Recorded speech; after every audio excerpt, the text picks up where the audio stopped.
Hello, friends. Welcome back to my channel. This is not a YouTube video, obviously it's a live stream, but that's fine. This is 24 Hour Sprints. We skipped June because of the amazing readathon. That just felt like a lot to try to do Face Off weekend and 24 Hour Sprints. I think we did do that last year, and it was a lot. Okay, it was a lot. So we skipped June, but we're back for July and for the foreseeable future. So, hello, I'm Neva. Welcome. Subscribe if you want. I think my thing is set so that you can only comment if you are subscribed for 5 minutes. This is not to like make people stick around, okay? But it is because we get bots and I don't feel like it today. If you've never been here before, then or for 24-hour sprints, the way this works is every 4 hours we switch channels. There's a playlist over on my community tab. It's also like in my actual playlist thing on my channel. And I shared it to the Discord if you're part of that. So it's over there. Also, if you're doing Meteor Scramble, it's in that Discord as well. It's in all of the places. Okay. So you should be able to find it. And if you follow the playlist, you'll have to like leave and come back. But if you follow the playlist, then the playlist will take you to each stream as it goes live in order. So yes, I think that's all. But today we have Katie joining us for the first 4 hours, which I never have people for the first 4 hours. So this is like so exciting. How are you, Katie? I'm a little stressed. I'm a little nervous. So obviously I fly to Michigan tomorrow and I just started packing this morning. And I'm just nervous that I'm not going to get on my flight. I'm hoping Delta will have its life together. But we'll see. Otherwise, I'm in good spirits. My husband went to get me ice cream. Can't complain with that. It's like absolutely a win. I'm going to have a great day. Will I read? I really hope so. But you know what? Whatever. Just vibes. Ice cream is best, honestly. So are you just packing? Are you reading anything? I am going to read. I am reading 3 books currently. I'm reading Where Time Stands Still by N.S. Perkins. I'm reading A Kingdom This Cursed and Empty, which is the book club pick for Rainey and I. And then I'm going to start The Fiancé Dilemma by Elena Armis later today. But how much reading will get done? To be determined. But that's what's on the agenda. Well, while I'm like awake, I'm gonna make coffee, but while I'm like awake and want to read with my eyeballs, don't let this fool you. I'm not reading these like with like the physical books. Okay. I'm reading it on my Kindle, but I'm going to continue my tandem read of Powerless and Powerful. So, because have we made a dent in this? No, we have not. I've read the first, like the prequel of Powerful, which was great and fine. I actually did read that out of the physical book just because like this book is just so cute. You know what I mean? And then I need to read the first like 10 chapters. Yeah, the first 10 chapters of Powerless to follow the timeline. And I've read 1 chapter. So I think, unless there's a prequel in here. I don't think there is. No. So I've read the first chapter and it's going fine. I think I'm not in a fantasy mood right now, which is bad because this is the Patreon wheel pick. Which I am giving myself 2 months to like read my Patreon picks because they're getting made into a Patreon exclusive vlog. So I am giving myself till the end of August to read this. But I'm just not in a fantasy mood. You know what I mean? I mean, like, I don't really know what era I'm in because I just read None of This Is True for a different vlog. And I really enjoyed that, but also I didn't enjoy it. I'm not really sure how I feel. I gave it 5 stars. but I gave it 5 stars because it's going to live in my brain rent free. It's like Verity, you know what I mean? I gave Verity 5 stars, but is Verity actually a 5-star book? I'm not sure, you know, but it like messed my mind up so much that I'm like, well, I think about that book every day. And I finished None of This Is True like 24 hours ago, and I'm still thinking about it. So Yeah, that's one of the books I did that I recommended to Nell in the Battle of the Booktubers. So yeah, it didn't work out in my favor. I'm like not even actually sure. Like, I feel like we're not supposed to have any answers, but like also I want answers. But also like there's only one character in the whole book that I actually like believed anything, but that's because we were watching things happen to her. So like they had to be happening, right? I don't know. The thing is, we never will know. Like, and that's the whole point, I think, about these books is that like each person can interpret it differently, which usually I hate. And I still feel like I do hate it to an extent. But I really liked the audio production. Like, I like the podcast setting. I'm always a sucker for that. So I'm not gonna lie to you. I should have done it as an audio. I might go back and do it again as an audio because I did enjoy the story. So like it wouldn't bother me to do it because I did read it on my Kindle. Like I did read it just as a book, which was like great and wonderful. Hi Margaret. But I'm wondering if maybe I should just try it out as audio just to hear it. But like as like a theater, maybe it's because of like the theater kid in me. It doesn't actually bother me to read things that have like podcast or documentary or like interview style stuff in it because I can still imagine it in my brain. You know, so like all of the little like documentary parts, I was like hearing it in my brain, like I was watching, even though I wasn't. You know, but I know not everybody can like do that. It is a skill. Yeah, like I know everybody can't do that. I have a very overactive imagination, so that's fine. Hi, Margaret. How are you? I am good. I've been arguing with people not arguing. I've been trying to educate people online about whether or not you should maybe not bring balloons places people aren't expecting them because you might trigger their latex allergy. And that we should actually, I don't know, care when people are saying that. Oh, is this the Taylor Swift thing? Because I saw This is the Taylor Swift thing. I need people to calm down. I mean, like, not you, Margaret. I'm saying people. No. Like latex is like a very well-known allergy, so I need you to calm down. Yeah, it's one of the ones. So I don't have that allergy, as far as I'm aware. Thank God, I've got enough already. But from my understanding, it is one of the ones that is like peanuts, where being around it can be enough to set off a major reaction. And like people are like, oh, just take a Benadryl, just do that. I was like, no, if someone has an allergy bad enough that they need to use an EpiPen, that's not, hey, use the EpiPen and then you'll be fine. That's you use the EpiPen and then you're going to the hospital. Like that's why you have an EpiPen. Please note, I should have had one as a child on me at all times and did not know this. So yeah, that's just so weird. What are you reading today? I am, because I'm also cleaning because my parents are coming home. They've been gone for 2 weeks at this point. So I am taking things back to their level of cleanliness rather than my personal level of cleanliness, because I'm not someone who cleans the stove off every time there's a little splatter of grease on it. Like that can get taken care of like every couple days. Anyways, but I am reading Princess in Theory by Alyssa Cole. And at some point I need to vacuum in the next couple of hours. Anyways, that's what I'm working on today.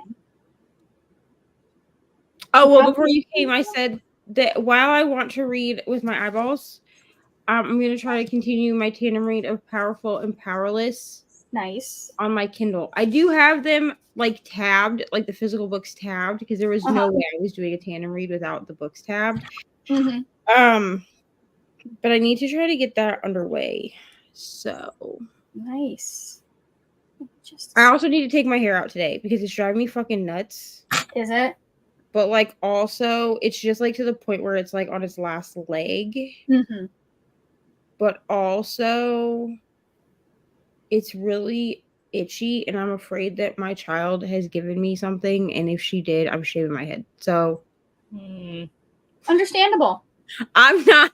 Listen, my hair is too thick and coarse and curly to be trying to do a treatment like I can in her hair. Like her hair, at least like when you get it wet and like really moisturized, like the curls loosen. Mine don't do that. I will be bald. I do not care, to be honest. Like 30, that's what wigs are for. Like at 32, I just do not give a crap. Like you can say something to me about it and be like, I'm bald. Like what's it to you? Thank you. I don't care. I want to try it out. Plus, like, no one's gonna see me for the next month because I'm not working my day job. So I have wraps and stuff. Like if I really don't want to be on camera with like a bald head, like I'll just wrap my hair. I mean, you also have the facial structure. I think you could pull it off. Like not everyone can pull off a bald head. I think you could. I mean, if there's shit in my hair, dude, I'm gonna have to. Oh, that reminds me. I was gonna show y'all these because I think that they're funny. And I feel like even if you are not a believer in Jesus, which listen, you don't have to be a believer in Jesus to be here, okay? We accept everyone.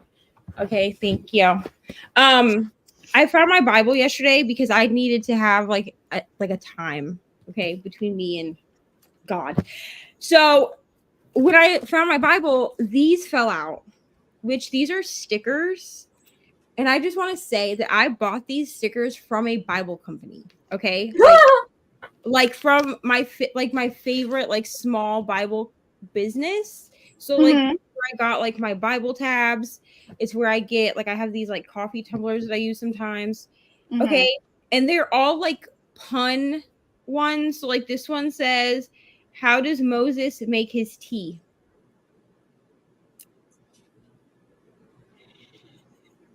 I feel like you're going to say what it is, and I'm going to feel like a bad Christian. Which I am. Yeah. Yep. I've literally seen that on a shirt.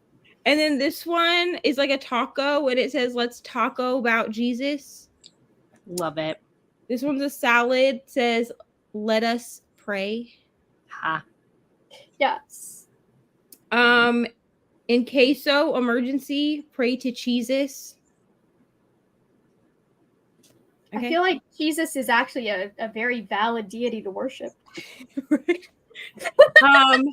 And then we have catch up with Jesus. Let us praise him because he loves me from my head to my toes. And it looks like my head to my toes. Yep. And then relish sweet Jesus. Let's exalt his name together. Psalm 34:3, which that one just looks like a pickle relish container. So I found these and they made me laugh. And I was like, I have to share them with someone because like I didn't even buy these from like, you know, somewhere that's like making fun of Jesus. Like these are like literally from. Oh no, these are very, very run of the mill Christian puns. Those are cute. You know what I'm saying? But I actually thought I had lost those. So like I'm kind of glad that I have them. I mean, they're too big like to put on my Kindle unless I only put like two.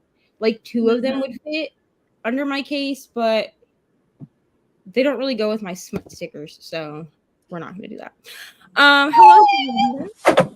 Why not? I mean, I did read Smut in a church, so there's that. You have read multiple times too. Listen, it's not my fault, okay? Listen. In my defense, the last time I didn't really think it through. My grandma said bring a book, and I was like, well, I'll just bring my Kindle. Why bring a book when I can have 1,000 books? And then I opened and not only did I have Smut stickers on the back, but then like I opened the book and like the title of the chapter was something like, it was something about a bad bitch. And I was like, are you kidding me? Like I can't catch a break for nothing. It's fine. It's fine. Why is she sending me a picture of my father? Just give me my mom's like, do you want us to pick you up ribs at this really nice rib place while we're coming back? I was like, sure. And she's like, I'll send you a picture of the menu. She sent me pictures of my father. Yeah. Sorry, I haven't resorted to cannibalism just yet. So I'm not that desperate. Hello, Linda. We are doing better today. Ari, I don't know what her problem was last night, but she did not want to sleep. And I was like, listen, man, you got to sleep because I have to get up at like not the normal time tomorrow so that I can not be late. And then I woke up at 11:45 and was convinced that I was 3 hours late for this. Like I woke up, my phone was dead. Okay. Dead as a doornail. And I was like, oh my God, I'm late. I'm like running around the house. And then I was like, why don't you just look at your Kindle? Your Kindle has a clock on it. And it was 11:45. So like I got myself all like worked up for no reason, but it's fine. Hello, ML. I am also glad you're catching some spirits. I also feel like ML is a person I haven't seen in 1,000 years. So everyone's saying hello, ready to do some reading. Hello. Let's see if I can make progress in 3 books today. I believe in you. These sprints are and will always be my favorite sprints. Listen, ML is an OG subscriber. Like I think ML's been here since before the first 24-hour sprints, which is insane.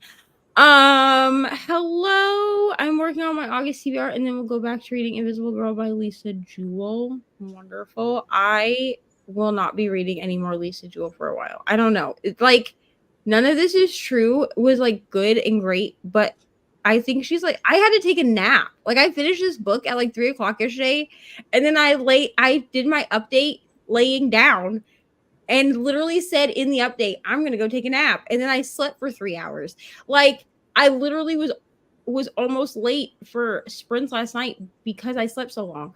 Because it's like Frida McFadden, you know what I mean? Like it's so twisty and turny, you don't know what's happening, that you need a nap at the end because your brain is tired. My brain was so tired. Hello, Jen, watching the Olympics opening ceremonies and working on my meal plan groceries the next week. No, I'm sorry. I will make coffee in the first sprint. I promise. Hello, Emily. Watching the opening ceremonies for the Olympics, working on laundry, and trying to work on finishing Oathbringer. I have less than 100 pages. Wonderful. I see everyone saying hello, but I'm going to skip them because we do have like 30 people in here already, which is crazy. I'm reading Two Sides to Every Murder, a YA thriller, same author as How to Survive Your Murder, which I read but remember absolutely nothing about. I have that book in my other bucket that's still in Indiana. I know I have that one. Here's the thing is like I haven't added any of the books that I have in the bucket in Indiana because I know what some of them are, but not what all of them are. And most of the ones that I know that I have in that bucket are parts of series. Like I know that both my Crescent City books, my first 2, are in that bucket because I only have the 3rd one here. And that's because I bought it here, you know? Yeah. Hello, Melissa. But this one is based around summer camp and basically YA thrillers are like popcorn thrillers to me now, kind of like watching a silly movie. Yeah. Currently reading 2 books, Batch of Love by Natasha Frazier, a romance, and What Will Burn Last by Heather Chavez. Sure. A thriller. I've lost my comments. Here we go. I'm reading, maybe, if it'll let me click it. Thank you so much. In Deep Waters by F.T. Lukens. Can't Spell Treason Without Tea by Rebecca Thorne. And also The Tainted Cup by Robert Jackson Bennett. Wonderful. Hello. Going to be finishing up Your Dad Will Do and The Reaper by Runix. I hope that you love Your Dad Will Do. I will always remember where I was when I listened to this book. You were at work on the line at Taco Bell in Indiana because Brianna tried to call my bluff and she said, I dare you to listen to this book while you're at work, because I worked with a bunch of men. And I said, how bad can it be? Accepted. And I did. And I listened to it with a straight face. Although they did ask me at one point if I was okay, because I guess like my face was so straight that I looked like I was mad. And I was like, oh yeah, I'm just listening to a book. And I listened to the whole thing. And it's basically no plot, just vibes. It's just sex in that book. There's nothing else. Okay? There's nothing else at all. And it was a great time. But it's like, you know, a traumatic thing in your life that you remember where you were, what you were doing forever. It wasn't traumatic though. It was fine. I gave it like 3 stars. Like it wasn't like the best Katie Robert I ever read. You know what I'm saying? But it was fine. It did what it needed to do. Good morning, Nicole. Just packing the car to leave and head off for my week vacation. Nicole is leaving me. Okay, I'm gonna miss you, Nicole. Everyone's leaving. Brittany's gone this week too. I'm just gonna say I did not know what to do with myself on Thursday, like yesterday morning. Like I went to the library and had a work session because I was like, oh yeah, Brittany's not here, so there's no Thursday sprints because usually I get on with her. And I felt very discombobulated yesterday. I did not really know what was going on in life. Hello, Bree. Speaking of Bree, speak of her and she will appear. Reading She Gets the Girl this afternoon for Scatagorathon. I'm almost done with it. Wonderful. I hope that you are loving it. Let us pray. Yeah. That's my favorite, honestly. I say it a lot on sprints too because it makes me laugh. So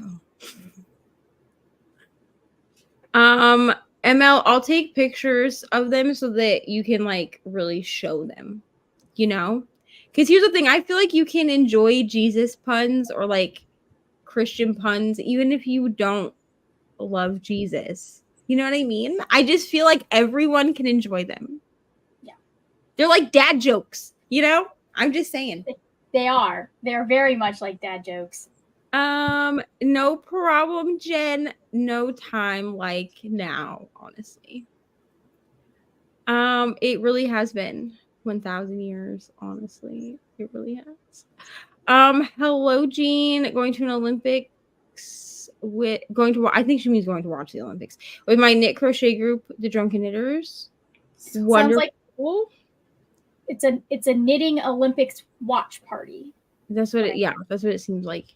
You know what? I've always wanted to do watch parties with someone because here's the thing. Back in the day, by back in the day, I mean like 4 years ago, I was obsessed with The Bachelor. Like I was really like obsessed with that whole Bachelor Nation thing. And then they would go into people's houses and be like, look at who's having a watch party. I mean, I'm not saying that people have to watch The Bachelor with me. I'm just saying I want to watch trashy TV with my friends. That's all I'm saying. You know? And like Ryan really tries, but he does not care about 90 Day Fiance. I did get him to watch an episode of Welcome to Plathville the other day. Mm-hmm. But we're 6 seasons into that show, and so there was way too much like stuff I had to explain, and so he just didn't care by the end, which is fine. Just have him watch the Fundy Fridays videos. Here's the thing. I feel like I'm going to talk about it in a whipping chat, but I feel like my opinion of this family and everything that I've seen transpire is kind of, from the commentary I've seen, I have a much more like unpopular opinion than most people. Mm-hmm. People seem to be on one side or the other, and I am not. And maybe it's because like as a person that's deconstructed who like came from had certain family members that were super like evangelical people, I can see all of the sides. Like I feel bad for everybody that's involved. And like I'm glad that like the parents seem to have I think their mom has deconstructed more than their dad has. As of right now, from what I'm seeing in real time, I follow all of them that have social media on social media. So obviously, like I've seen more than what they're showing us in the show right now because we're behind. Like technically, we're behind. Like I think a year or two in the show. So like whatever. But from what I've seen like on social media and stuff, it seems that like all of them have sort of started a deconstruction process. It's just taken people like Ethan, who was like raised in this, and then I feel like Ethan felt blindsided by the divorce with Olivia because he felt like he was doing what he was supposed to be doing. And I feel bad for him because he doesn't know any different than what he's been taught. You know what I mean? Yeah, I don't. I've watched some of the stuff on them, so I don't remember how sheltered and stuff. So I can't speak on their specific situation. Oh, they were like homeschooled in the country on a farm, like, you know what I'm saying? So there was a lot. I mean, he tried, like, he's never had a soda before until season 1 of this show. Yeah. And then it's like a scandalous thing that he tried a Coke for the first time. Yeah. Like, and Olivia seems to have had a similar upbringing. She just started deconstructing faster, I think. Yeah. Which caused issues with his family. But like his dad is the one that kind of pisses me off because he's like, oh, well, she only thought about herself. Like, no. You're just too obtuse to look at anything else, and you got your feelings hurt, and so you don't want to see anybody else's side, which like is fine. Like, you're entitled to have that opinion, but also you're wrong. No, I don't know that you're entitled to like not see anyone else's side. I think that if you don't, you're a shitty person. But also, like, but like also when the divorce stuff between him and I can't remember what their mom's name is, but when the divorce stuff happened between the two parents, he was the one that was against the divorce because she was deconstructing. What I'm seeing is like what I'm seeing in this family is Olivia and the mom, Ethan's mom, are running in parallel and they're deconstructing at the same time. But I feel like the two of them are so similar to each other that they don't get along. Yeah. Because I feel like if they got along, they could help each other in their processes, whatever. Yes. But because they butted heads, it splintered. Because I think they're too similar. Yeah. Well, that and coming out of an evangelical mindset, you often try to replace it with something else that you are just as zealous about.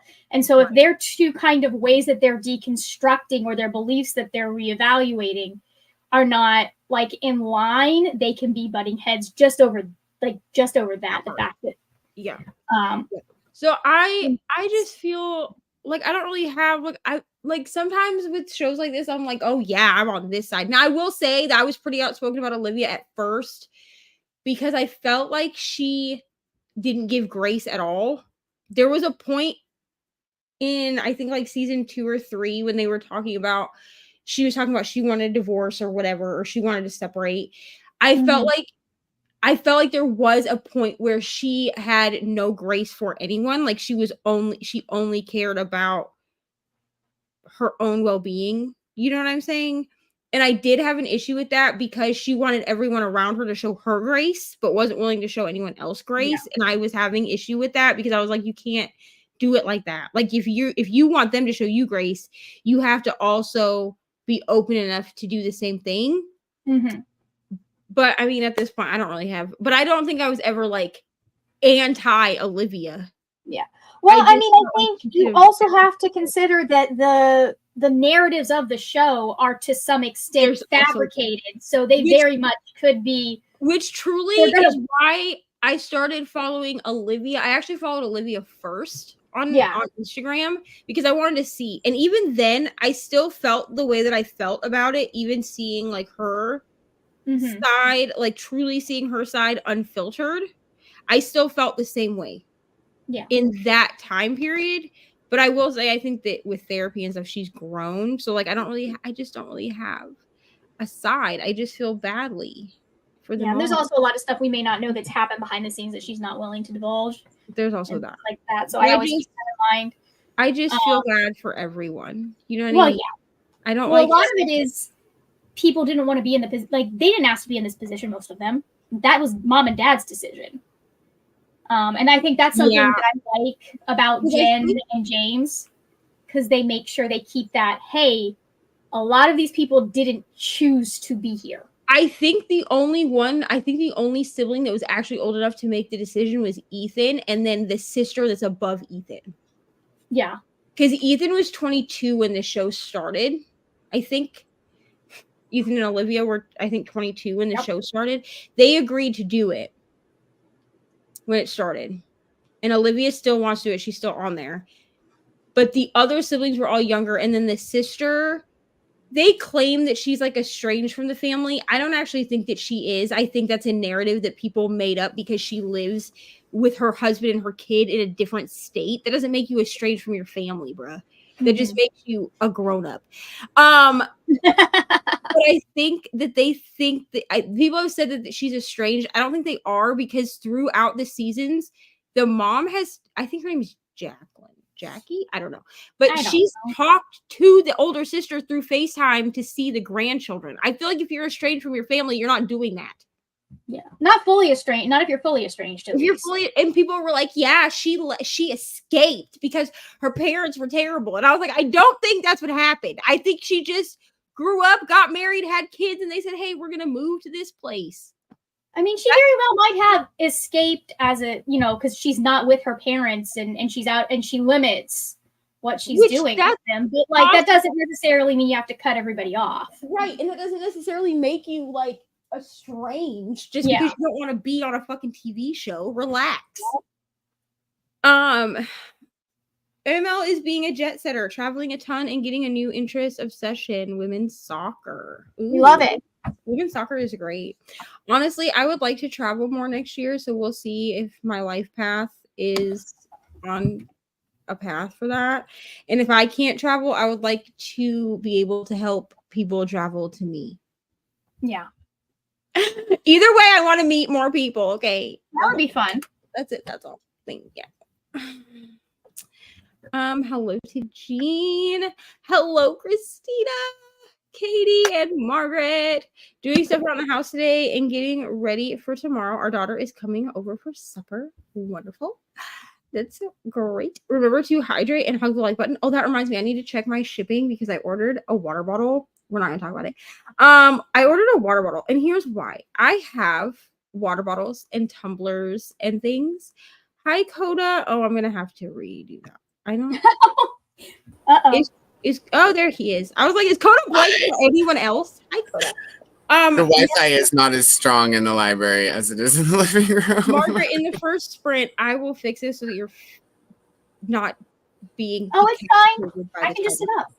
I ordered a water bottle because here's the thing. So I've been seeing people using the hydro jug tumblers with the handles, and the straw bends down. So here's the thing. I don't take my tumblers out of my house because I don't like the thought of things, the elements being on my straw. It grosses me out so badly. It makes me so skeeved out. Like, and I just can't be bothered. Like, people were like, just buy a straw topper. They're cute. I can't be bothered. To be honest with you, I cannot be bothered to keep track of a fucking straw topper that I have to then clean. That's just like another thing that my ADD, like autism brain has to remember. No, thank you. So I ordered the hydro, what is it called? It's the Traveler, I think. It's supposed to be on Sunday. We'll see if they actually deliver this shit on Sunday. But it's this one, and I've been trying to find this color because it's like a light pink. It's like the color of my phone, which I know the lighting in here is shitty right now because I don't have the light, like the big light on. But I ordered the 32 ounce because the 20 ounce looked too small and the 40 ounce looked like something for a giant. And I was like, we'll just do 30. And then the girls in one of my communities was like, yes, I love my 30 ounce tumbler. And it's supposed to not leak. So very nice. We'll see if that's true. But the straw like folds down. So the worst thing that happens is like a fly lands on like the part that's folded down. And then I always carry baby wipes. I don't have any babies other than Ari, but like I always carry baby wipes. So I'll just like wipe the straw with a baby wipe if that happens. But it's just like the thought of my whole straw and then like, what if shit gets in the straw? It's just like my brain goes to weird places and I cannot do it. So It's fine. Coda, what are you reading? What are you doing today? I'm working, but I was on lunch, so I thought I'd pop in and say hi to you guys real quick because I usually wouldn't be able to. So We love it. I'm here I'm just so for a glad minute. Oh, you missed me saying that Ari might have given me something on my head. I'm not gonna say it out loud because I don't want everybody else to be like Put it in the private chat. ripping their hair out. So my head might get shaved. Oh, I the thing you told us about by already. saying this word. I know, yeah, got it'll trigger Margaret. Like I literally, even earlier when I said it, I was like, if my child gave me something, I'm shaving my head, and Margaret was like, oh, but it will trigger I'm her. surprised you're not like covered in mayonnaise already. Here's the thing, okay? I have to take this out today anyway, because it's actually driving me nuts anyway. So I need to take it out. It's probably gonna get taken out like on these sprints, just because I don't care. Yeah. And but what I'm not about to do is try to use a treatment comb in my hair because it will literally take 8 hours, and I know I don't have time. I'll just start over. It's fine. Plus, you're gonna look sexy with a shaved head, anyways. If it comes to that, that's what Margaret said too. She said that she thought I had the right bone structure. You do. You have the right bone structure. It's true. So you know what? It's fine. No jokes. Like, and if I hate it, I have head wraps that I can wear, or I'll order like a cheap Amazon wig or something. I don't really give a crap, to be honest. At my age, I don't care. You should just rock it. You don't need a wrap. You just need a t-shirt that says, "Keep my wife's name out your fucking mouth." You're welcome, Katie. This is in conjunction. Bree is talking about Your Dad Will Do. She had me listen to this last year while I was at work with a bunch of men. And it's all smut, no plot. It's fine. The premise of the book, it's straight. So it's by Katie Robert, which Katie Robert has written a lot of things. Like she wrote the not Lore Olympus, the Dark Olympus series, which is like Neon Gods, which I have over there. And then she wrote like didn't she write like Monster Smut, I think, too?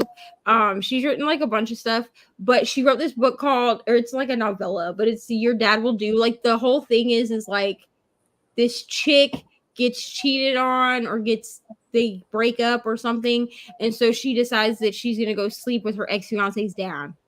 Who's hot and like 50 and hot and whatever. And it was fine. Like it was 3 stars. You know what I mean? It wasn't, I wouldn't personally sleep with my ex's dad, but whatever you got to do. That reminds me of that AI country song. Didn't I send you that one where he's singing about beer and how that's all he needs? Because his wife like took everything, and he's singing about how like, but I still got my beer and that's all I need.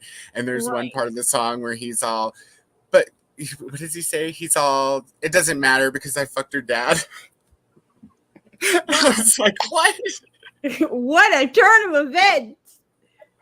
But no, so yeah, but she was like, you should listen to she tried to call my bluff. She said I wouldn't listen to it at work because I worked with a bunch of men, and I was like, bet. You know what though? That's not even but here's the thing is that then I listened to Wildfire, and I decided, which is the book after Icebreaker, and I had it playing on like a speaker in the office because it was pretty tame still. And then a smut scene happened, and I couldn't get my phone like paused fast enough. And so both of the guys, they were like 22, and I think, yeah, Eli was like 22 and Dave was like 24. But I had it playing like out loud, like, and I mean the store was closed, like as far as like the lobby, but like we were still open for drive-through, and we had somebody come to the drive-through, so I had the speaker like set up, and you can hear it in the drive-through window, like in that store. So I had it set up, and all of a sudden, like they're having a good old, just like a raunchy smut scene at the camp, and I could not get, like, I was making food, so I could not get my phone paused fast enough, and it was one of the like local cops that was sitting in the drive-through, and his eyes were like this. And I was like, I apologize. I was like, I was just listening to my book. He was like, what kind of, he looked at me, he's like, what kind of blasphemy do you listen to? And I was like, this isn't even the worst. This is pretty tame. So sorry. So down for watch parties, you can have them of RuPaul. Honestly, I feel like if I can get a group of people to come visit me, we're gonna watch something. I don't know what we're gonna watch, but we're gonna have a watch party. We can do watch parties over Discord. Also, we need to add Leandra to y'all's road trip because it was who? You, Nell, Coda, Nell, and Katie, right? So you got to add Leandra to your road trip. And Leandra's in. Remind me where Leandra's at. Pennsylvania. Oh wow, we might have to meet up in a centralized location. You could just have. That's what I was gonna say. Just like meet in a location, like you all meet in Minnesota and then drive from Katie's house. You know. Yes, you and Ari, Ollie, and Emma have had watch parties. Here's the thing, though, is that Disney Plus took away the watch party function, which is really fucking rude of them because that's how they used to have watch parties. So the first time Ari ever watched High School Musical was with ML and Ollie, and now she's obsessed with it. But you can do it in Discord. I'll teach you.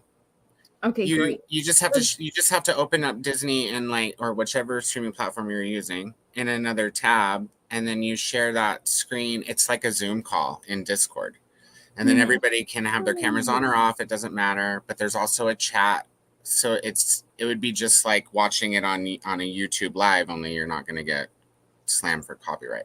Yeah. Right. Yeah. Katie and I watched 3 or 4 episodes of The Adventures of Alex Mack from the 90s.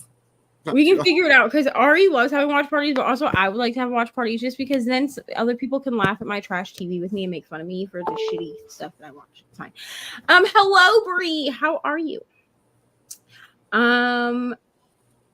Listen, ML, you are always invited. Okay, it's just like Katie messaged me this afternoon. It was like, "Is it okay if I join as a guest on 24 Hours Friends?" And I was like, "You're always welcome, dude. Always welcome." Hello to Coda. Hello to Coda. Coda, I'm going to keep struggling through our book club books. Sorry I'm late. I didn't want to come by Jessica Pan. Yeah, I will try it. If it doesn't come out, I'm shaving my head. I do not care. But Bree is saying for our texture of hair, they might just slip out with mayonnaise. So if that's true, I mean, here's the thing. I was going to do a mayonnaise treatment once this hair got taken out anyway, because my hair needs to be moisturized, and that's the quickest way to moisturize my hair. So I was planning on doing a mayonnaise treatment anyway, but if they will come out that way, I will. That's fine. Even if you do end up shaving it, you don't have to grow it out very long in order to add extensions, right? No, it would have to be about, for my sister to be able to do it, it's got to be about 2 inches long. Yeah. There's got to be enough hair on the top of my head that she can grab the hair. Grab a hold of it.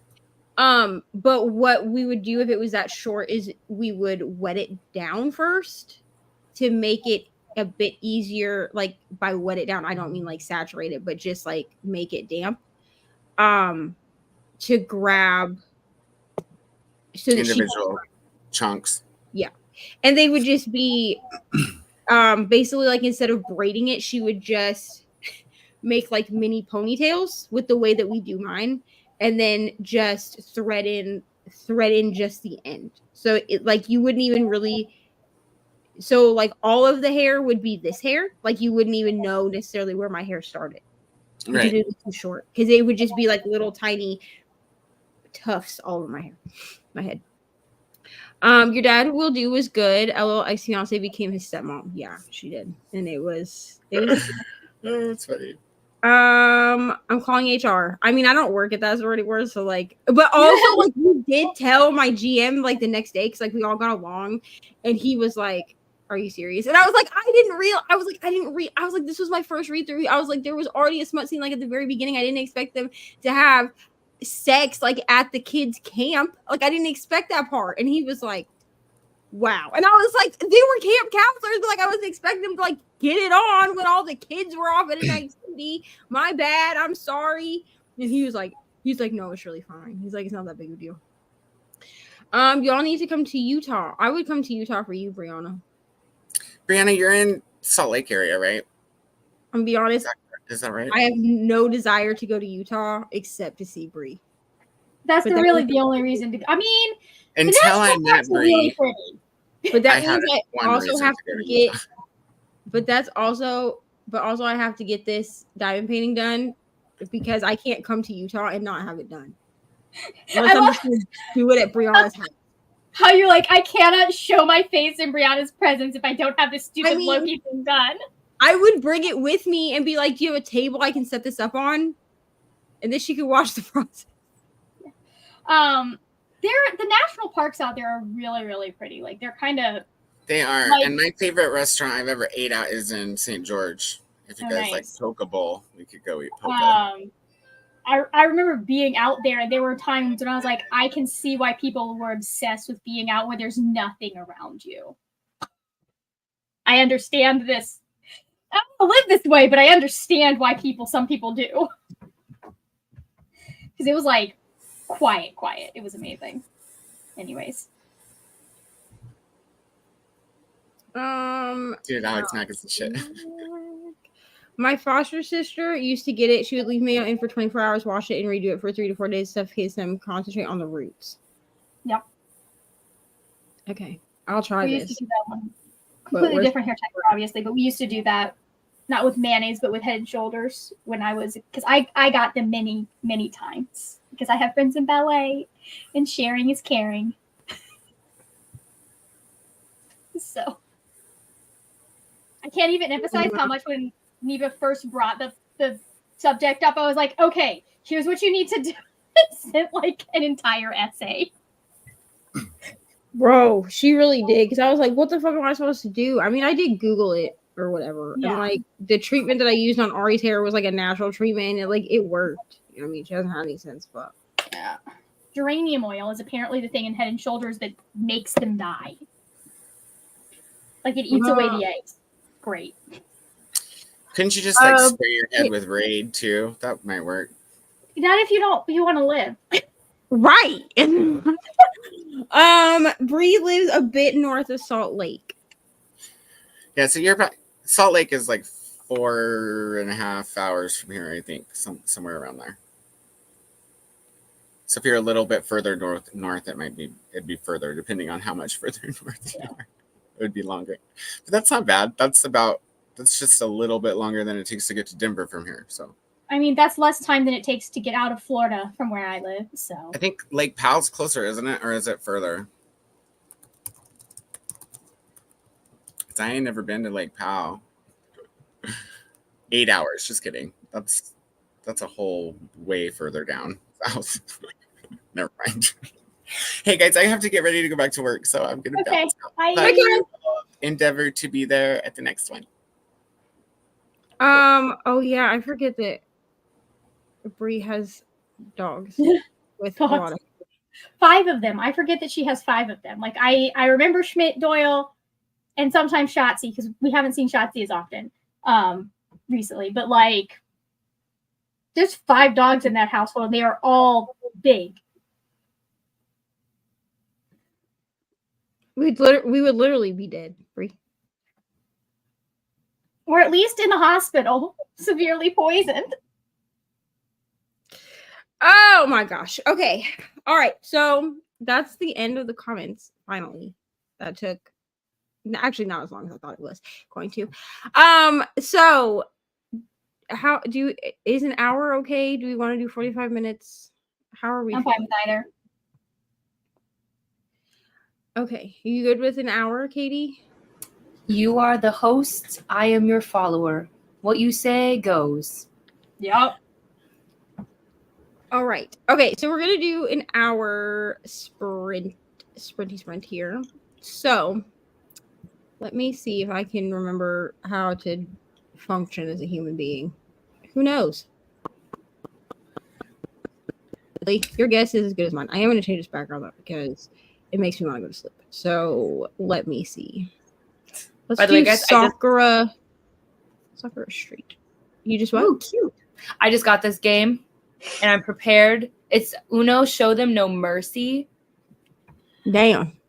Are they trying to end lives? Yeah, I'm ready to end my marriage. So we're going to see how this goes. We're going to play this. And my marriage? You guys gonna play that in the first sprint? We're gonna try. I don't know. I really want to make some food, and then if we have time, we'll see. But yeah, and I'm gonna bring this on my trip and just see, what kind of impression I can make with new people. All right. My parents can't know about that. You know what we're gonna play, Katie, when you come to visit? We're gonna play Monopoly Deal. I love this game. Oh boy. Well, I'm very competitive, but I'll love you forever, I guess. So I mean, see. I will also love you forever, but like I found Monopoly Deal like in 2020, like through somebody else, and ever since it's been like my favorite thing to play. I'm excited. I'm very competitive, so I love to play games. So absolutely. Okay. All right. So we will see everybody in 1 hour, and we'll find out if Katie is divorced at the end. Stay tuned.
Hello.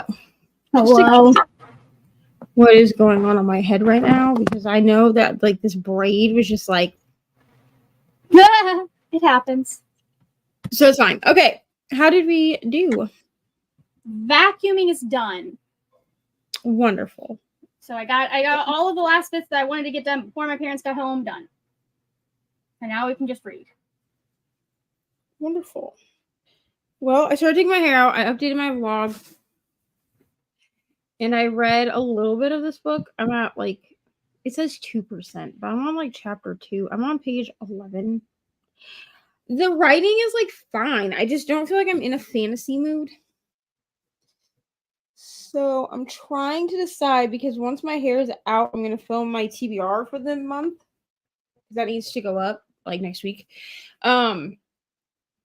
And I'm trying to decide if maybe what I do is I just come in and say that I'm going to give myself until September to finish this, just because like I don't want to like force myself to do this tandem read and then score it low because I'm not in a fantasy mood.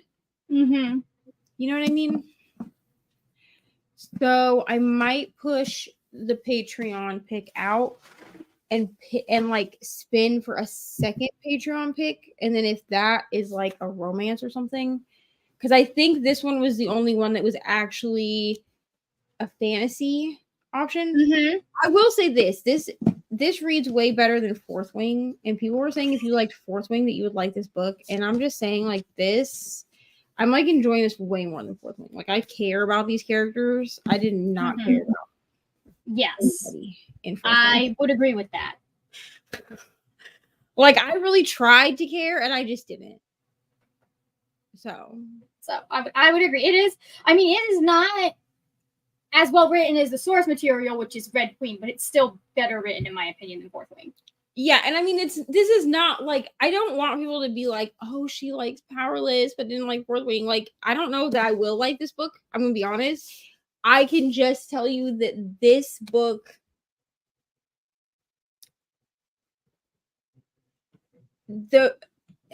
okay, so like with Fourth Wing, I feel like everyone really liked that book because of the way that it was written. It was like a nostalgic writing experience for them, like reading experience, I mean, because of the way the writing was. I thought that the writing of Fourth Wing was super clunky, and sometimes it didn't really make a ton of sense to me, like why things were happening the way they were happening, and so it would pull me out of the story because I felt like I had to think too much. Because I felt like with Fourth Wing, Rebecca Yarros, and she said this, so like y'all can't even get mad at me if you did like this book. I love that you loved it, but she even made a statement saying that she wrote Fourth Wing for people. She wrote it was a fantasy book for people who don't read fantasy, which I feel like is a really weird thing to say. In my opinion, that's just a weird thing to say. I'm not saying that Rebecca Yarros isn't like a wonderful person or whatever. I don't know her, but I'm just saying like, I feel like to market your fantasy debut as a book for people who don't read fantasy, that doesn't make fantasy readers want to read your book. No.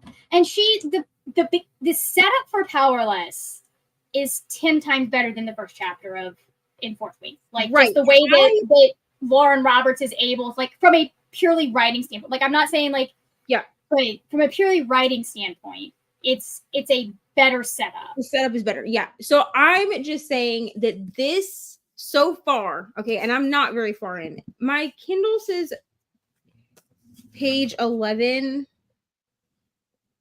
My actual book says page 12. So like, is there a difference really? But I am on chapter 2. Now I will say that these chapters are really short because like chapter 1 was like less than 10 pages. Like chapter 1 was 8 pages. So like these chapters seem to be really short. They're not more than like 5 to 10 pages long. But the way this book is written is what I wanted from Fourth Wing when I picked it up. Yeah. I wanted to be like sucked in. Like I care about what is going on and like I want to keep reading even if the writing is not, I mean, this is not like a literary masterpiece, okay? It's Yeah. the Lord of the Rings or anything. But I'm just saying like the setup for this is better. It's not Mistborn, you know what I'm saying? But it's like the setup for this is better. Maybe Hunger Games is better to like compare this to. This is not a Hunger Games. Yeah, that's actually a really apt comparison. Book, okay, like yes, there are like elements. I think later we get like trials or something. So like I've heard that there are like elements of Hunger Games in this. There's like it's based pretty heavily, I think, or inspired pretty heavily, I think, by Red Queen. I haven't actually read that. But like the nostalgia that I wanted to feel with Fourth Wing, I feel it feeling with that. But it's not like I wouldn't be like, oh my God, this is the next Hunger Games. It's not. Okay. It's not. I think that Lauren Roberts has a lot of potential. Yeah. Isn't this her debut? I do not know. I'm going to look on the inside of this book because if it's not, I don't see a list of books. So I'm guessing that this is her debut. Yeah. Powerless is her first novel. It says Powerless is her first novel, and she hopes to have the privilege of writing pretty words for the rest of her life. Nice. I don't know if she's white or I don't know. Her skin looks dark in this picture, but I'm not sure. It's a black and white photo, so I can't tell. She looks she looks like she could be melanated. She might not be. She might just be really tan. But I feel like Lauren Roberts has the potential to grow in her fantasy writing. Mm-hmm. I feel like I didn't move on with Iron Flame. People have asked me if I'm going to read Iron Flame. I'm not going to. I'm going to be honest. I chose. I mean, yes, I did give Fourth Wing 3 stars, but I gave it 3 stars because of the end. And yes, it left me on a cliffhanger, but I don't care. But I don't care enough about the cliffhanger to continue. I just don't. And I chose to not continue because a lot of times a 3-star fantasy book would get me to continue a series. I did it with Zodiac Academy. I gave the first one 3 stars, and I've read the first 3, and I plan on continuing Zodiac Academy, which reminds me I need to put that on my series list. It's fine. We're getting closer and closer to 40 series. But like Zodiac Academy, I plan on continuing, and it's not well written. Okay. They call Converse shoes Converses. Okay, for God's sake. But like it's a fun time. Like I care about the characters. I'm sucked into the world. Fourth Wing didn't do that for me, and I don't know that coming from the genre that Rebecca Yarros came from, I don't know that I see potential for growth in the fantasy realm for her. And with Lauren Roberts, I see potential for growth in the fantasy realms. I'm willing to continue to go on. I mean, she'd have to do like something real diabolical with this book. I will say that these 2 books, if you are someone who hasn't read these but want to, from the little bit I've read, these 2 books work very well in tandem. I don't know that I would enjoy this one if I read it after instead of together. Yeah, that makes sense. Timeline, and I'm not really. I don't think I'm a fan. Like when somebody said, like when Throne of Glass, that has 2 books that were on the same timeline but different cast of characters. And from the beginning, I was like, I'm gonna have to do this as a tandem read because I'm not about to sit here and read the same timeline just with different people twice. Yeah, because that means there's some things that have to overlap. And I don't need you to repeat to me what's already happened. You know? So I will say that. Yeah. This is going fine. I just don't think that I'm in. I think it's me and not the book. I just don't feel like fantasy mood. There's a lot more deft hand with the world building in this one than there was in Fourth Wing. And I don't think, I mean, like, there's something to be said for style. I personally am not continuing on because of the stuff that Rebecca Yarros has said in regards to Palestine. Well, and then other stuff I know from her military books about some of the conflict in those that lead me to believe that like her stance on Palestine will not be changing, basically. Yeah, and people have suggested to me that I pick up Rebecca Yarros romances, and I'm just gonna say it here where you can all hear me. I will not be doing that. Okay. Yeah. First of all, I'm not a fan of men in uniform romances. I kind of grew out of that after my very embarrassing tryst with Nicholas Sparks. Okay. And I just don't feel like really going back. And here's the thing. I'm a notebook girly. I love the Notebook. I love A Walk to Remember. The song that Mandy Moore sings in A Walk to Remember was my first ever solo in high school. Okay, like I have a lot of nostalgia when it comes to those movies. I also love the last song because I love Miley Cyrus. But Nicholas Sparks is not a great person. Okay, so No, he's not. that I would have ever read those, and they're not very well written books. I'm gonna be honest, but the only time I'm gonna be reading about a man in uniform is if he's in an orange jumpsuit. Okay, so I'm not like a military policeman kind of girly. I mean, I read it in like dark romance, but usually it's that way. You read Fireborn by Rosaria Munda yet? It's a YA fantasy, very similar kind of idea. Yes, this is the one that like, okay, so really well done. So here's the thing. About Fireborn. I have to reread it. It's back on my TBR wheel. And do you know why I have to reread it? Because I read it during the first installment of the Amazing Readathon. I read that and you don't remember it. I understand. I gave it 5 stars. This was read around the same time as I read Ricochet, which is the second Addictive series book, which I read this month. I reread it this month, and I know that I read that book. Do you know how I know I read that book? Because it was highlighted. All of the shit that I would have highlighted on this read was already done. It was already done for me. So, and the thing is like there were bits and pieces that I would read that I was like, oh, I remember this part. Maybe I should move to the 3rd book. But then like the next scene would happen. I'd be like, I don't remember this happening.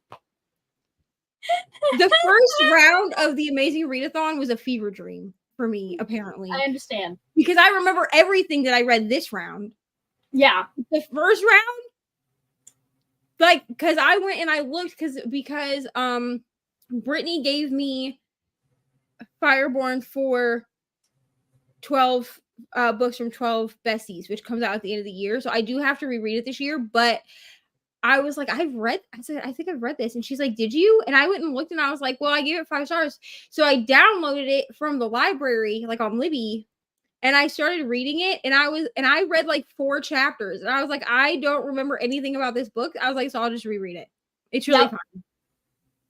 But I think I'll love it. I mean, I gave it 5 stars last year. It's a really good book. I really like the source material that they're pulling from for that one. Like that, it is really interesting how they're doing it. So hello, Courtney. So I don't think that this is like a literary masterpiece. I am going to probably buy Reckless just because this has me sucked in enough that she'd have to do something so egregious by the end of this for me to not care about the characters. And from the spoiler-free vlogs that I've watched, I have not watched Rachel's video yet because I know she didn't like this book, and so when I plan on I'm gonna disagree with Rachel on that one. Well, when I plan to read a book, I won't watch Rachel's reviews until after I've read it because I don't want hers or anyone else's view of it to skew mine. Does that make sense? So that's my thing. Plus, I don't really want spoilers. She gives spoilers, which is fine. But I personally don't want spoilers. I want to be able to go into this, read it. Yeah, that makes sense. Her video, but I do have it saved because I do love, even when I don't agree with her, I love Rachel Stakes. Also, apparently, she thinks that it's great that I personally love to watch a rant review about a book I loved. I personally love to do it. I watched her rant on Butcher and Blackbird, and listen, her points were great. Her points made sense, but also I have to disagree. I mean, so here's the thing. I read Fourth Wing at the same time as Rachel. I did not finish it by the time we had book club because I read it for the BookNet Fest book club that we did two last year, not this year, but last year. And so I knew all of her issues with it going in. And so there is a lot of it that I agree with her about. I also do disagree with her on some of what she had to say about the dialogue and stuff. And here's the thing is people will say to me now, people have asked if I'll do a reading reviews of my books video. video. I don't think I'm gonna do it anymore. I don't think Neva, we I lost you. can't handle it. I read 1-star reviews. Oh shit. Am I here now? Okay, sorry. Yeah, you were Hello. going in and out there for a minute. Okay, I think it's because the timer went off. For some reason, when the timer goes off, it does that. So I probably will not do a video where I have to read 1-star reviews of my favorite books on screen. The reason is because, I mean, I can laugh at myself, and objectively, I know that I'm a trash pan and I read trash books. But I just feel like, depending on how the comment section ended up, it could impact my mental health. Not actually reading the 1-star reviews. I do that all the time on my own. But on your video. Publicly, and then have people be able to comment on what I say or on what other people say. I just don't really want to open myself up to that personally. But don't think that I'm not out here like reading 1-star reviews. I do all the time, because my thing is that I don't feel like, this is a personal opinion, okay? If you don't agree with me, that's okay. But I personally don't feel like it's good to sit in an echo chamber of like only people that love your favorite books. And I think that it can open discussions when you talk to people that did not like your favorite books, because reading is subjective. Reading is subjective. Okay. I could read a book and Margaret could hate it. I'm going to use this as an example because Margaret already knows that I love this book. And so she would never believe me if I said I hated it. But if I had read Little Thieves last year with everybody like we did, and I had not liked it, I'd given it like a 2-star. I didn't. I gave it 6 stars. I had given it a 2-star. Margaret and I could have a discussion about it. Now, she might be hurt or like upset, or she might say something like, we can never be friends because it's my favorite book. But it would still open a discussion, because I would probably have something to say about why I didn't like the book. It wouldn't be, I gave this 2 stars, Margaret, it was the trashiest thing I ever read. We could have an actual discussion, because Margaret would say, okay, what didn't you like about it? Yeah. It's just like people that didn't like Icebreaker. I love Icebreaker. Okay. That thing is running. It's really winning the race on my book bracket this year. Okay. So I loved Icebreaker. A lot of people did not. And I was willing to listen to other people. In fact, that is a book that Rachel plans on reading. And I cannot wait for her so that I can watch her video, because I don't think she'll like it. The books that Rachel likes, I do not. If she was to come out and say that she loved Icebreaker, I would be actually surprised. But if you sit in an echo chamber of only people that love all the books that you love, there's no like discourse or like discussion about what issues could be in the book that you missed. Yes. There are issues in books I loved that, because I read it at the time that I read it and it hit just right for me, I missed problems in the book, or I overlooked them because I loved the book. The 7 Husbands of Evelyn Hugo is actually a good example of this. I was aware that there were issues with this book, mainly that the characters in this book are all Black and it was written by a white person. Okay, we got it. And because of the way that the ending was, I understood what people's issues with this book were. I personally, this was one of the books that got me back into reading, along with Colleen Hoover books. And we're not going to talk about the fact that I know how many issues there are with Colleen Hoover. Okay. Because I posted a thing the other day, a screenshot of my phone, where I have like, I'm calling them slump buster books. And What Ends With Us is in that collection on my Kindle. And I actually say in the like I said in the caption, do not come for me about this Colleen Hoover book. I understand that she's not a great person, she's really not even a great writer, to be honest with you. But this was a book that I read, and then I immediately had like 4 different people that were like, oh my God, I can't believe that you would like Colleen Hoover. First of all, listen, I read Colleen Hoover for the entire first year of YouTube that I was on, that I actually had a YouTube channel. And I've liked most of her books. I have enjoyed most of her books, but I don't go into Colleen Hoover's books taking them seriously. No. I go to Colleen Hoover's books with the assumption that they're going to be toxic, but I'm going to have a good time. They're not books that I'm like, I don't even, to be honest with you, the only book I think by her that I've ever actually like recommended to someone was Verity, and that was mostly because I wanted Brittany to read it so we could discuss it. That's okay. That's why. Now, if people come to me and they're like, what's the most fucked up book that you read? I will say Verity, because to this day, like content-wise, even with the dark romance I read, the way that this is the book is written and the content that is in it that revolves around this woman and her children is the most fucked up thing I've ever read. I read that book in 2021. It's 2024. Okay. I'm still thinking about that book. But I'm aware that like she's not a good writer. Like I'm aware of that. But you have to, I feel like you have to find people, even if you don't directly interact with them, at least like follow. You need voices. Yeah, you need voices. And listen to what they're saying about why they have issues with the books that you love. You can still listen. I used to listen to this podcast called Your Favorite Thing, Your Fave is Problematic, I think it was called. Yeah. They talked about everything on there. They talked about the boy with the lightning scar. I almost said tattoo. The boy with the lightning scar. They talked about Friends. I think they did an episode on Gilmore Girls. I think they did an episode on I just realized what you meant. Star Wars. Like they've covered like a lot of things. They did an entire episode on the Phantom of the Opera, for fuck's sake, and on Rent. I mean, don't get me wrong. And I love both. Yes. Phantom of the Opera was my entire personality when I was 16 years old. I walked around thinking that I was Christine. You know what I'm saying? But I'm aware that there are some. Phantom of the Opera is how I found out I was a soprano. Yes, that's actually how I found out. But you can love things that are problematic, but you need to be aware that they're like. You need to be aware of them being problematic and why they are in order. Yeah, and because at least then you can say because then I can come out. That's why I will come out and I'll say, listen, I know that this is problematic.